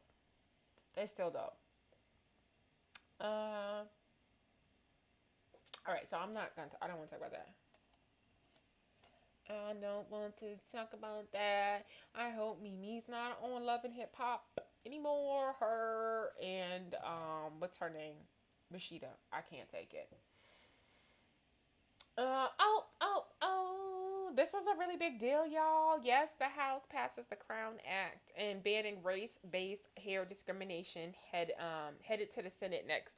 I'm super excited about this, y'all. Like, this is most definitely something that's needed. I forgot what state passed it first. I think it was Texas. I think Texas passed it first, where they made it illegal to discriminate somebody based on their hair. And I've been in situations, like, I remember I worked a job and it was so funny, and it was this black woman. She always made me feel uncomfortable about, like, at the time I was going through I had cut off all my hair. I had, like, if you know me, like, me having long hair, that's not new, right? Something I've had all my life, right? But at one point, I did cut off my hair. I think it was around 2010. I cut off all my hair. I think I had been cutting it off all the way up into 2016. I had been cutting off my hair. But during this phase at this job, I used to wear colored hair. I used to wear weave and stuff like that.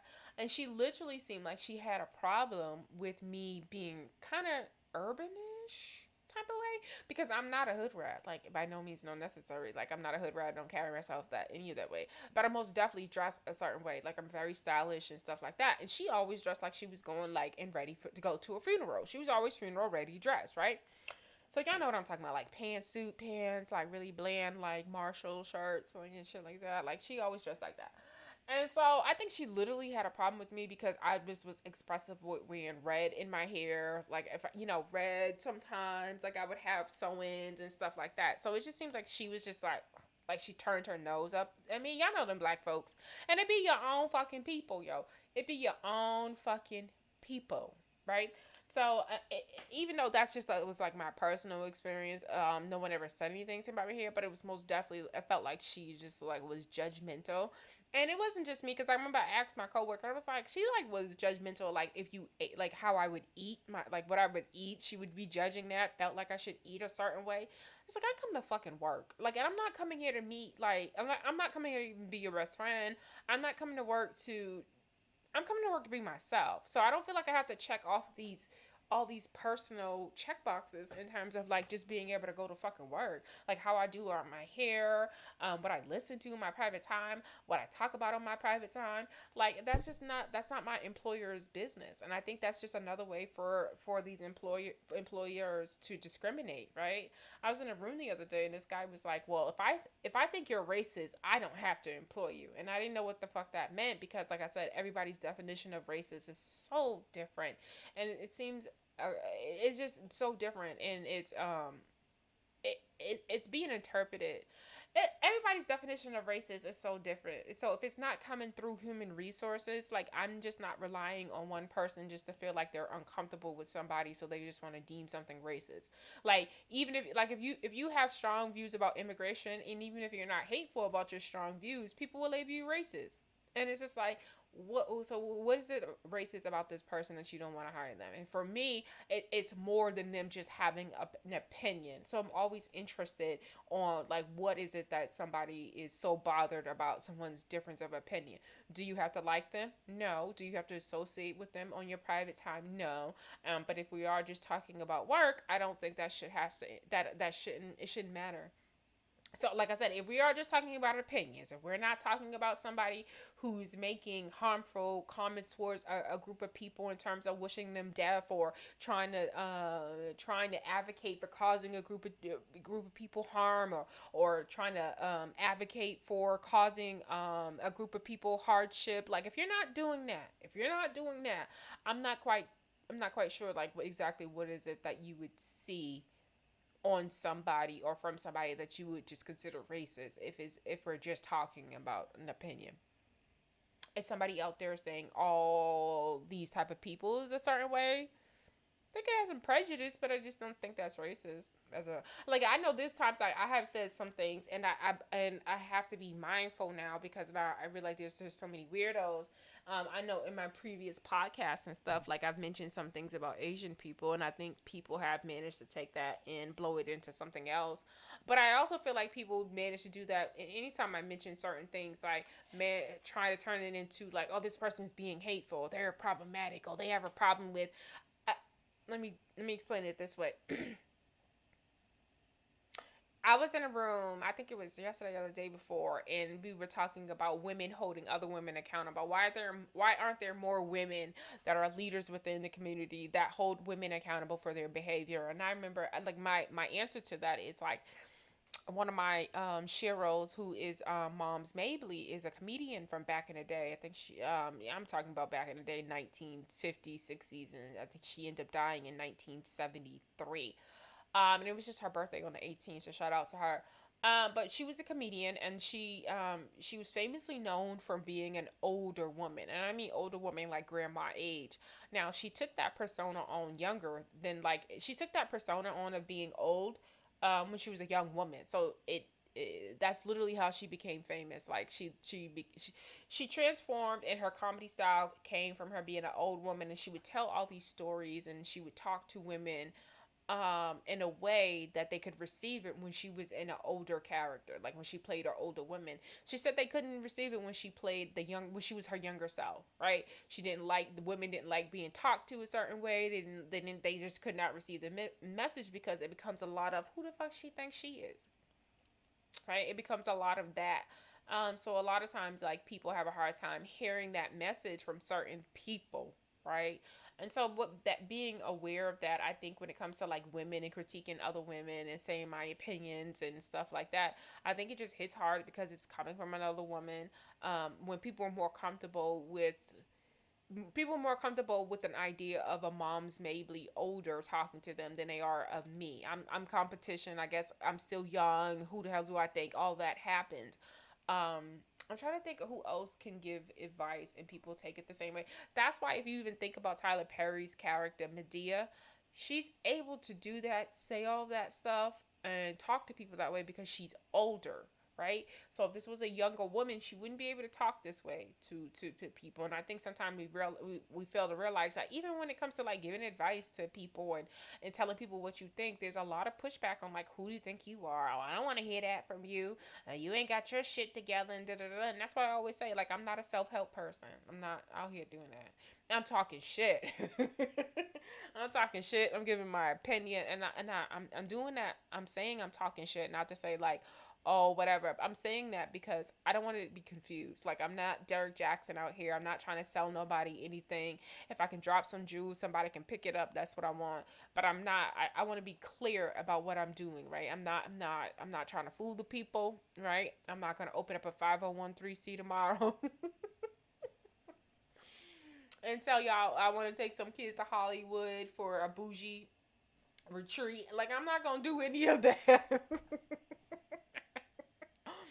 Which that could work, right? Right? I raise some money, open up me a 501(c) tomorrow, raise some freaking money.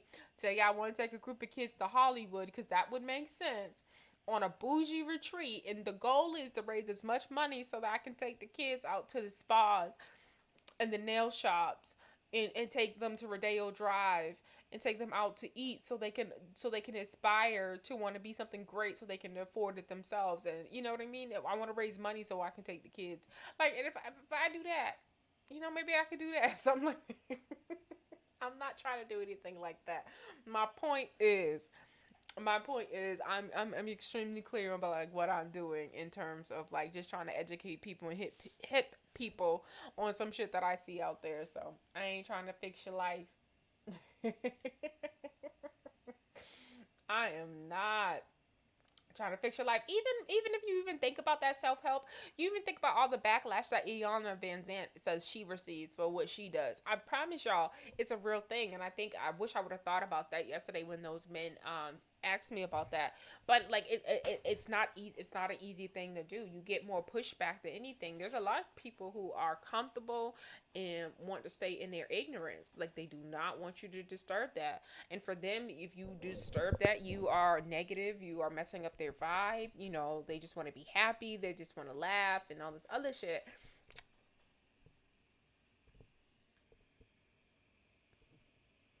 Wait, hold on one second.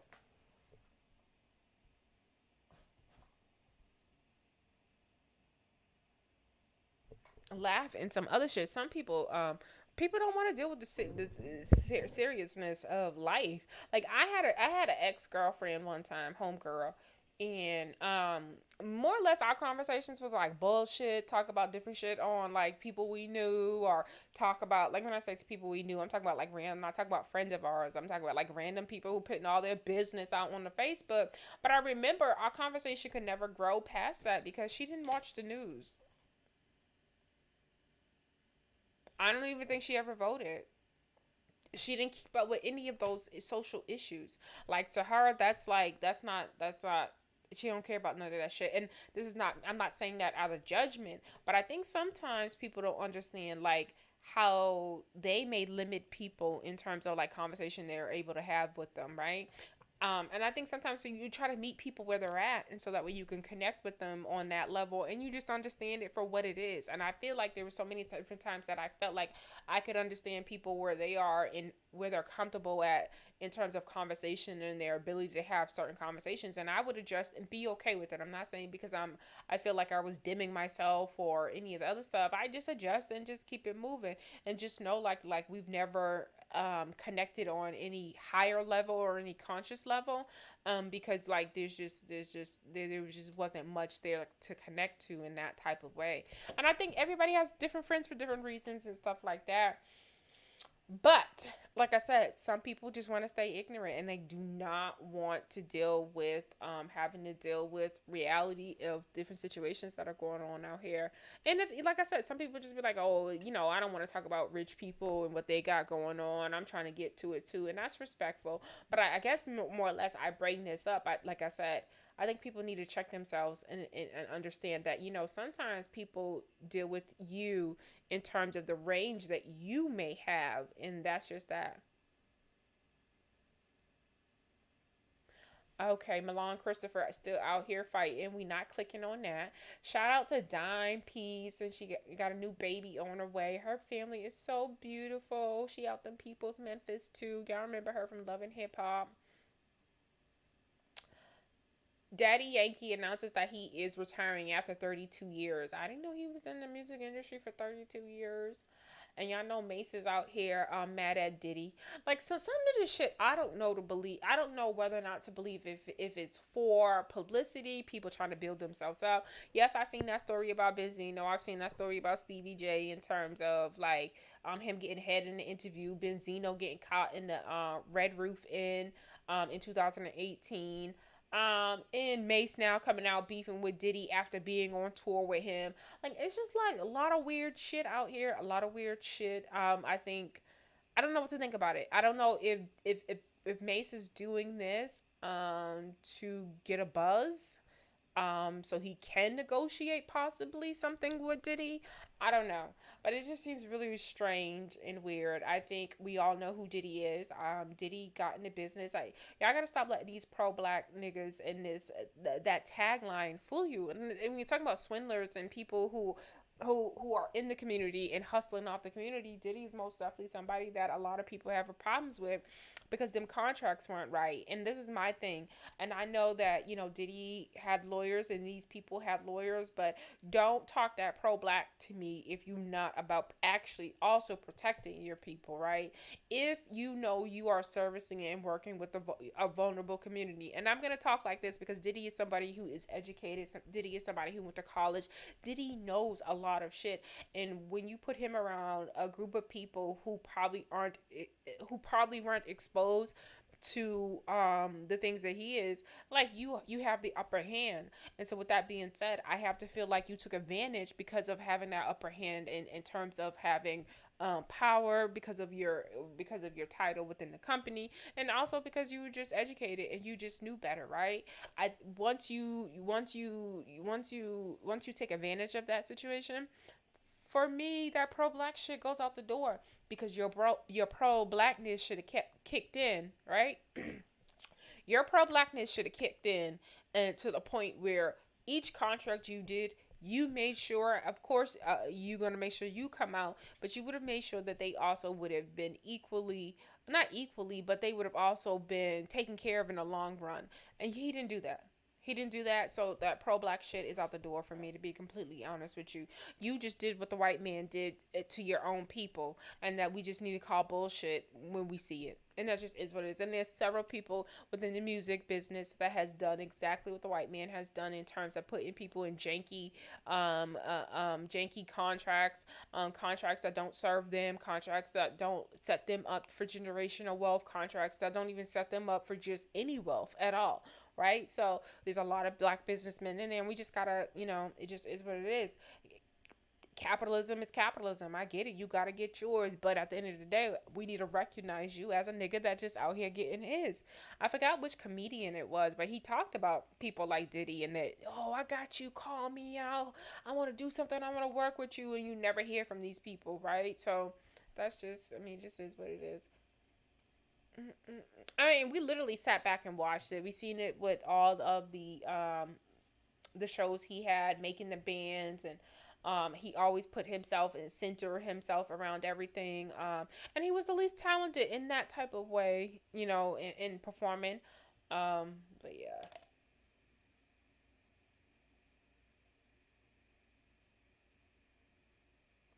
I don't even know what that is. Was that Dylon? Oops. The bad boys are at it already. Darrell gives Dylon and William a countdown to fight. Run up on that hoe or I'ma hit you. Oh my god. Like, I don't even, like, these niggas. Again, that's why I said everybody seems as though, like, at the end of the day, when it comes to Benzino and the Red Roof Inn, because I can't even imagine why a nigga is in the Red Roof Inn. Like, I'm really confused. Like, I don't know if this is for publicity, and that seems like publicity. Like, the other day, I was like, wait, 2018, this video? This happened in 2018. It just now got released. What is the motivation for the police to release this? And I don't see any motivation for the police to release this in 2022. Only person that outside of the police who knew that this video existed would have been Benzino. So for me, what logically makes sense for me was that Benzino wanted this video released. That's just me personally. That's just my personal opinion. Ain't got no solid facts behind it. But it just doesn't make sense. A video that's been dormant for almost 4 or 5 years has now surfaced. And what? What are we supposed to say about this video from 2018? It was the wild Benzino in this video. We seen that. But why did it take so long to be released? That don't make no sense to me. You want clout. You want back on reality TV. You probably wanted to show Mona, that you getting a buzz out here, that you handling things better and shit like that because of how you behaved when you were on Love and Hip Hop Atlanta. That shit was crazy. Most, definitely, safety concerns most definitely behind that behavior that was out there. But it just seems as though this video was released by you, though, to be completely honest. You've been doing a lot of attention seeking shit and lately in the blogs with your daughter talking out of school about collab. So I guess there was a collab and you probably just, said it before she was ready.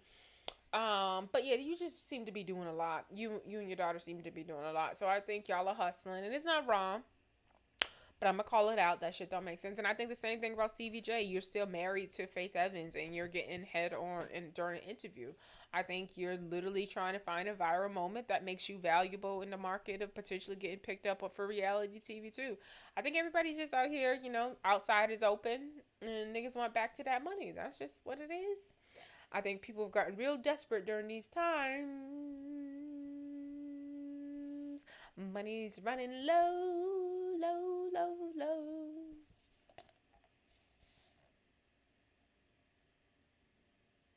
Oh, damn, South Carolina. That's how you feel? Death row executions by firing squad can now be carried out in South Carolina. Ooh.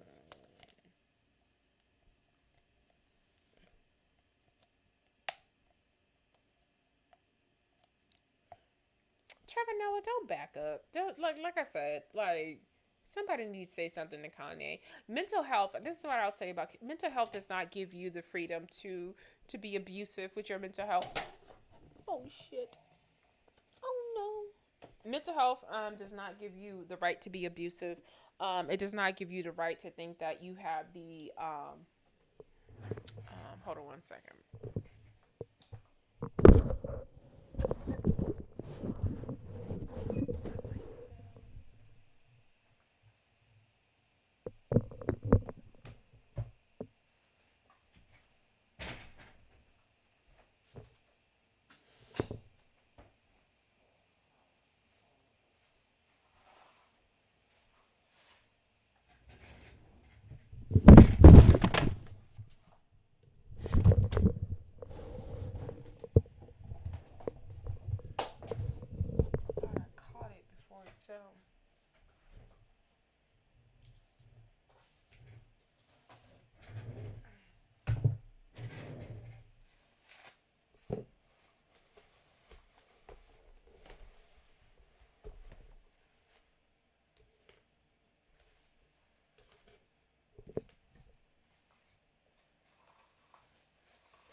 Sorry, y'all. Spelled something. And I need to get it up ASAP around my equipment. Oh. Oh no. Oh no. Oh no, no, no, no, no. Oh no. Gotta fix that.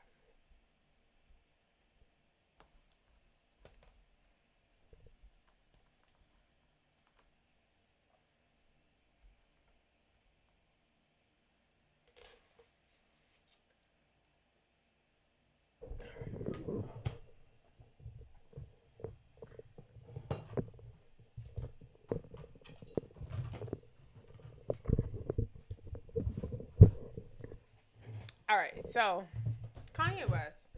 Like I said, I don't think mental health is an excuse for anybody's bad behavior, and I think there's a lot of people who are. I think there's a lot of people who just think that it is, right? And I don't. If you're not getting help, if you're not taking the medication that you're supposed to be taking, there's only so much that people can do, or people should be expected to do in terms of having to deal with you with your mental health, right? And with that being said, I just don't think that it's ever healthy to make someone think that their behavior is okay. And that the world needs to cater to your every wants and needs, and because you have this mental health. And I don't know if mm, I don't know if I know he has the personality, the bipolar and stuff like that, but I feel like he's aware of his mental health, and I think he's aware of how to use it. I think the scariest shit for me was when the nigga was praying with his eyes closed, and I thought that was just. I mean, I know you're supposed to pray with your eyes closed, but like after 2 or 3 minutes, and you just sitting there with your eyes closed, and God, like I don't know, that shit was weird. I mean, see, I think I have it. I think I have it saved. Like that shit was weird. Let me see.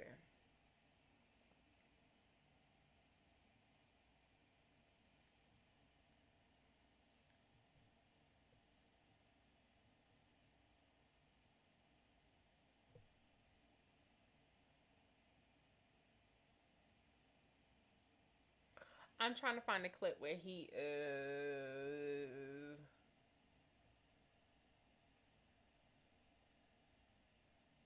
oh, it's on my Twitter.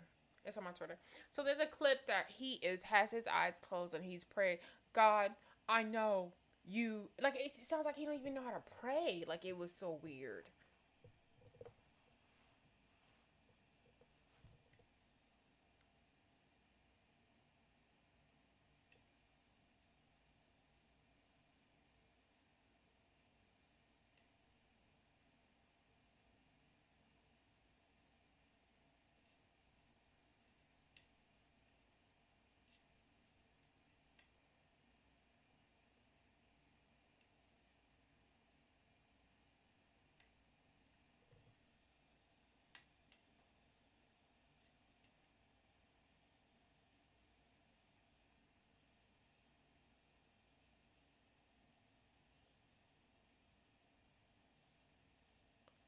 See, I love this people story here with Samuel L. Jackson and his wife, but I just hate that sometimes it just sends the wrong message about staying down with somebody, and sometimes like I don't know. I feel like that I it's a dope story and I love it for them, but I think sometimes as women we naturally just always do that. So I always feel like it's kind of harmful sometimes to project that like that's what you have to do, or that's a part of the happily ever after, right? I think it can be part of the ever happy everly after story, but I think sometimes like we have to be mindful of the times we live in, right? And we don't want a young girl to be influenced and thinking, I just need to stay in there a little bit longer, and 2 years become 4 years, and 4 years becomes 8, and it just so on and so on. So it's just like, how do we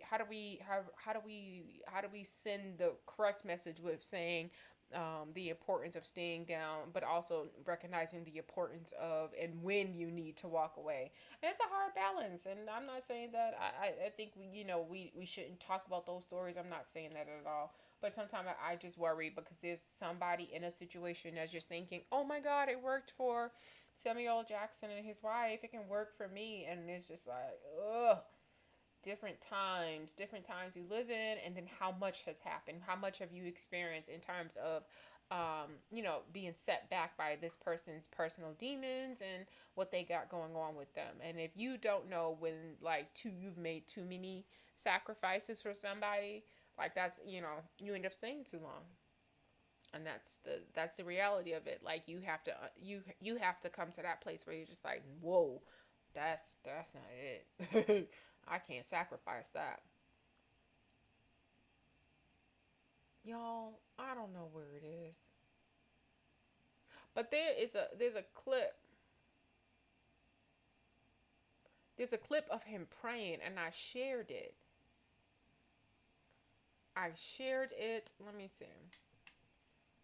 There's a clip of him praying, and it's the scariest praying that I have ever seen.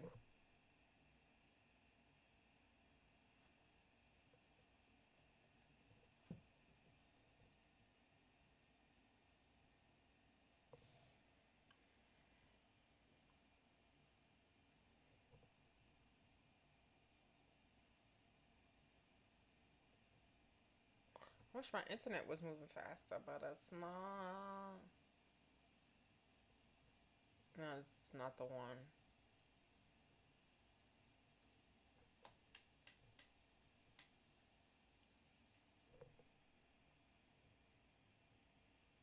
Kanye is creepy. I literally think that Kim thought she was just like. I don't think Kim knew like all she was like biting off. Like, I just literally don't think so. I literally don't think that she knew she was marrying Donda's special boy. I mean, it was clear that she was marrying Donda's special boy. I've never been really that impressed with Kanye. I'm gonna be completely honest, like never. Like, I mean, like, of course some of those beginning the songs when he first came out were super dope, but his behavior started to show up really soon. Like, so after that George Bush thing, and then him showing up on red carpets with the Henny bottle, it just all felt like really forced and really a lot. And then basically, I could also, I was paying attention to the fact that like everybody in society kept on using his mother died excuse, and not to say that it was an excuse in the beginning, but it just seemed like this cop out. And if you're black and you're Black American, you know what that is. Like, there's always these brujas, these mammy brujas, and these pick me brujas that are coming out of the woodwork offering excuses for these dusty ass niggas, and it's just like there's no excuse. He's just dusty, and yeah, that's that.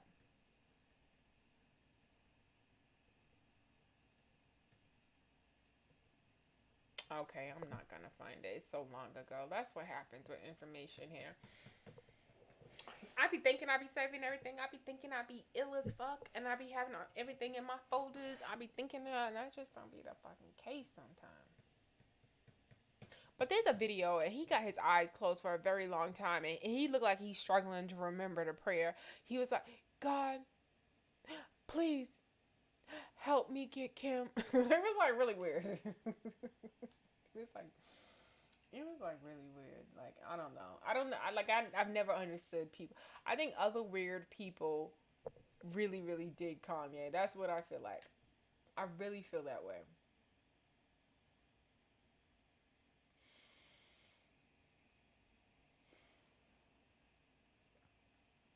Mm, mm, mm.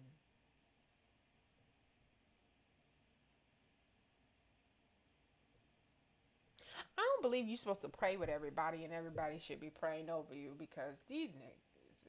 Oh, here we go. The children. I know our nannies, some of them are Christian. You touch them, please, God, today, and have them bring my children to Sunday service this morning. The devil. Look how manipulative he is. You get what I'm saying? This is gaslighting. Kim gets black people out of prison. You know who puts black people in prison? The person that the boyfriend has a tattoo of, Hillary. You understand the setup right here? You understand the narrative right here? God, please, in your son's name, our Lord and Savior, Jesus Christ, please make sure my kids come to Sunday service. Please. Amen. God, I just need to protect you protect the children. This man has Sunday service. Isn't this the best prayer he can come up with praying? Today and have them bring my Look how he's praying. To Sunday services. This is not a prayer. He's just literally talking. Ain't gonna win. The devil ain't gonna win. You know These are tropes that are really. These are tropes that are really used heavily in the black in the community. The person that the boyfriend has a tattoo of, Hillary. And he knows that. Setup right here? You understand the narrative right here? Talking about narrative setup, a white woman please, putting black men in prison. Your son's name, our Lord and Savior, Jesus Christ. Of course, God, of course. Please, make sure my kids come to Sunday service. Please. All this because he Amen. wants his kids to come to Sunday service. God, So I just need to he's protect. literally weaponized his Instagram. He's literally weaponized him going live against this woman because he knows that he's painting her in a corner where she looks, if she looks a certain way, as if though she's a white woman or she's a baby mother trying to keep a father from his children, that's a bad look for her. And let me tell her, I think she literally is going, and this is where it's going to hurt. You're probably going to lose a lot of people. A lot of people are not going to fuck with you. But if it's about your kids, like, you don't owe anybody an explanation. Like, the nigga seems crazy. That's that. He seems crazy. He seems crazy. Nigga seem crazy. All right, so that's that. All right, so y'all, I said I was gonna be getting on here doing some more lives, checking out the people and stuff like that. All right, so I'll get back on here soon. Like, I'm not really done. Like, I'm just starting to feel a little bit better. And like my eye situation, y'all seeing me digging in my eye. Sometimes that's intense. I mean, a lot of time that's intense. Sometimes I'm in pain. So that's why I haven't been able to get on and do my videos and stuff like that, because the reading hurts my eyes. Was there anything else? Yeah, I think I'm gonna keep my little segment, the nerve and the audacity, just like when I really want to talk my shit. And I literally would like to end with like signing off with talking about like the nerve and the audacity of people who I'm always fascinated by the nerve of people who don't show up for other people, like, or and have expectations of people. Like, I'm just really confused. Like, I am of the mindset, like, I don't expect anything from people who I've not deposited in, and they've not deposited in me in any type of way of a human being. So, and that's not to say you can't be nice to people. I want to be clear. I think sometimes people like try to pay, you say one thing and for them it means this, and that's not what I'm trying to say, right? I mean what I'm saying.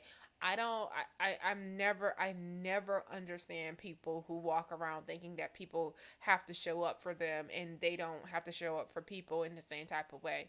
Now, do I think that you should harp? Do I think that you should try to change people? No, I don't think you should harp or try to change people. What I do think is that you address and deal with people accordingly.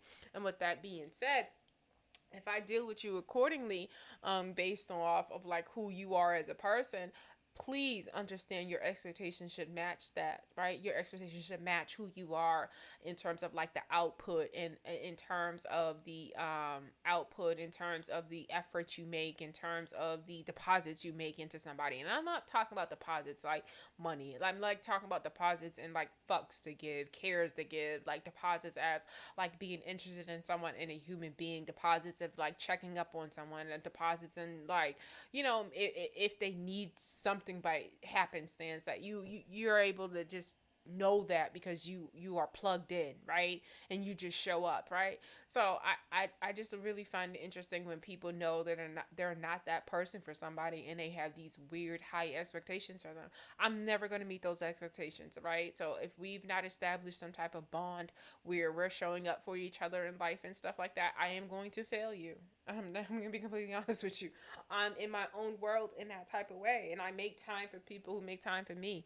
I'm invested in people who are invested in me, and I don't feel and if you're not invested in me and it's casual, I don't that doesn't make me mad. I'm not upset about that. I'm not holding anything against you. It just is what it is. I just know what we are, and I'm okay with that. If you're somebody who I just hook up with occasionally, we go out, I get that. You're not on my mind when I need something. It's need somebody to come through. I'm not looking for you to do that, and that's fine because I get what we are. But like I said, if you are somebody who like I said, we equally are invested in each other, then yeah, most definitely I think you should have expectations. I think you should expect to get what you give and all those things, and I have no problem with that, right? I have no problem with saying that I want to meet the expectations, and I want to be a good person to someone who's being good to me, and I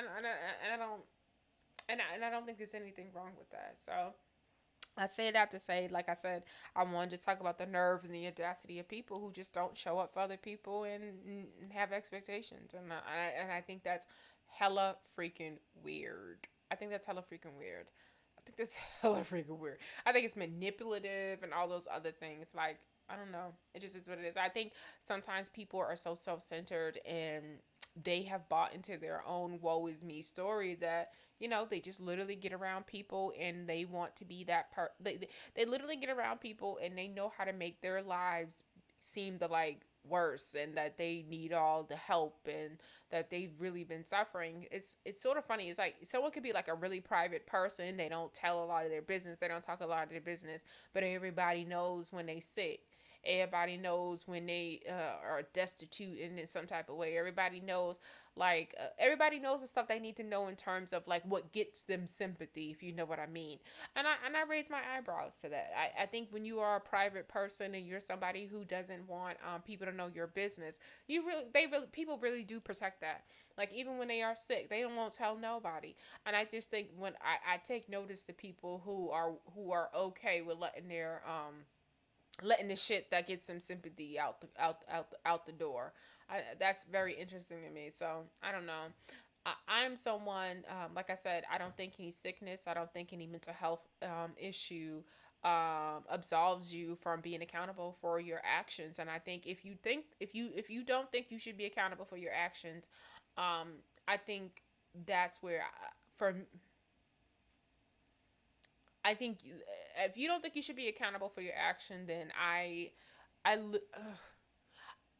used to mess with a guy in one time, and he had MS, multiple sclerosis. He had MS, and his disposition on life and how he treated people. And this was not a boyfriend or anything like that. I'm really consistent. Like I don't claim people that ain't mine. Right? That's weird. I don't like people that I just see on the internet. I think that's weird. Like I literally would have to be around you, like you, see you, be like feel something from you in terms of a vibe or some type of sexy something. Like I have to feel you, right? So I'm that type of person. So you ain't never got to worry about me falling in love on that fucking internet. So that's just not a thing for me. But with that being said, let me think about what I was trying to say. Well, damn, I lost it. Y'all, I lost it. The fuck was I talking about?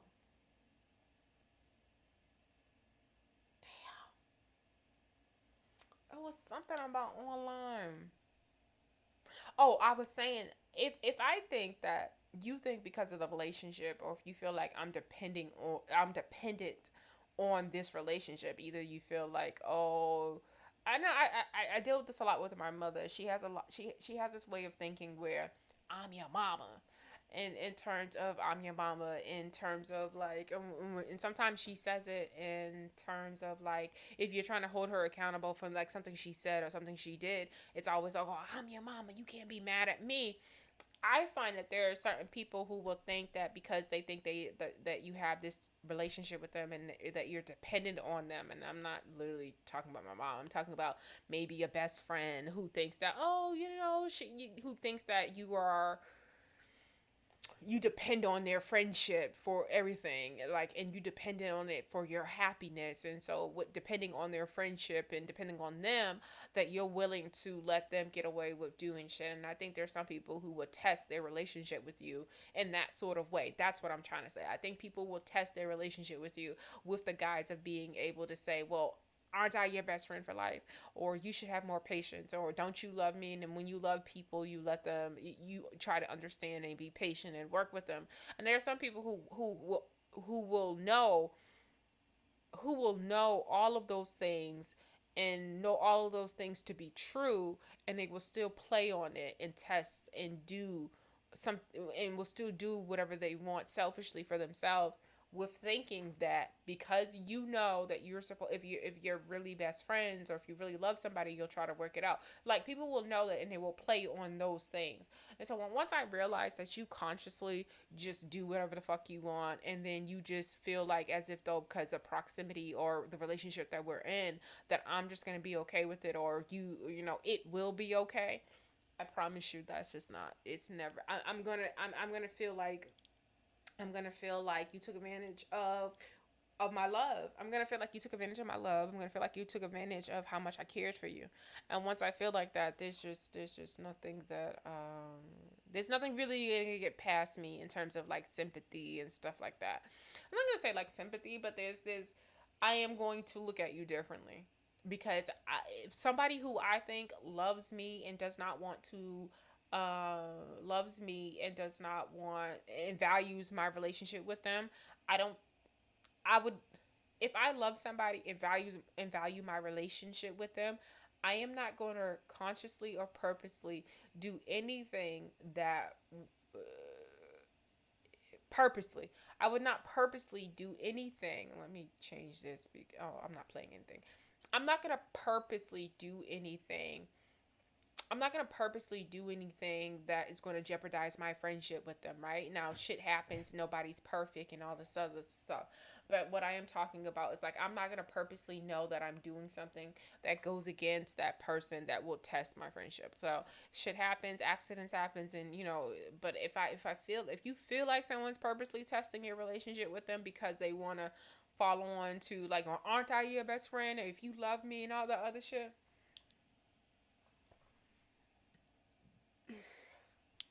you make sure that it's clear to them. I'm gonna love you from a distance, and I'm gonna love you with still setting my boundaries and telling you no. I'm gonna love you with saying I'm gonna love you with saying to you and letting you know that you've done something that is that has left a mark on whatever relationship that we have. So I think sometimes that there are some people who are willing to jeopardize that, and I can't go for that. I can't go for that. I can't go for that. Can't go for that. All right, y'all. So I'm gonna get up off of here. Y'all be blessed. Y'all be bougie as F. Y'all be black as F. Y'all be posh as F. And y'all be black, y'all. I am out. Bye.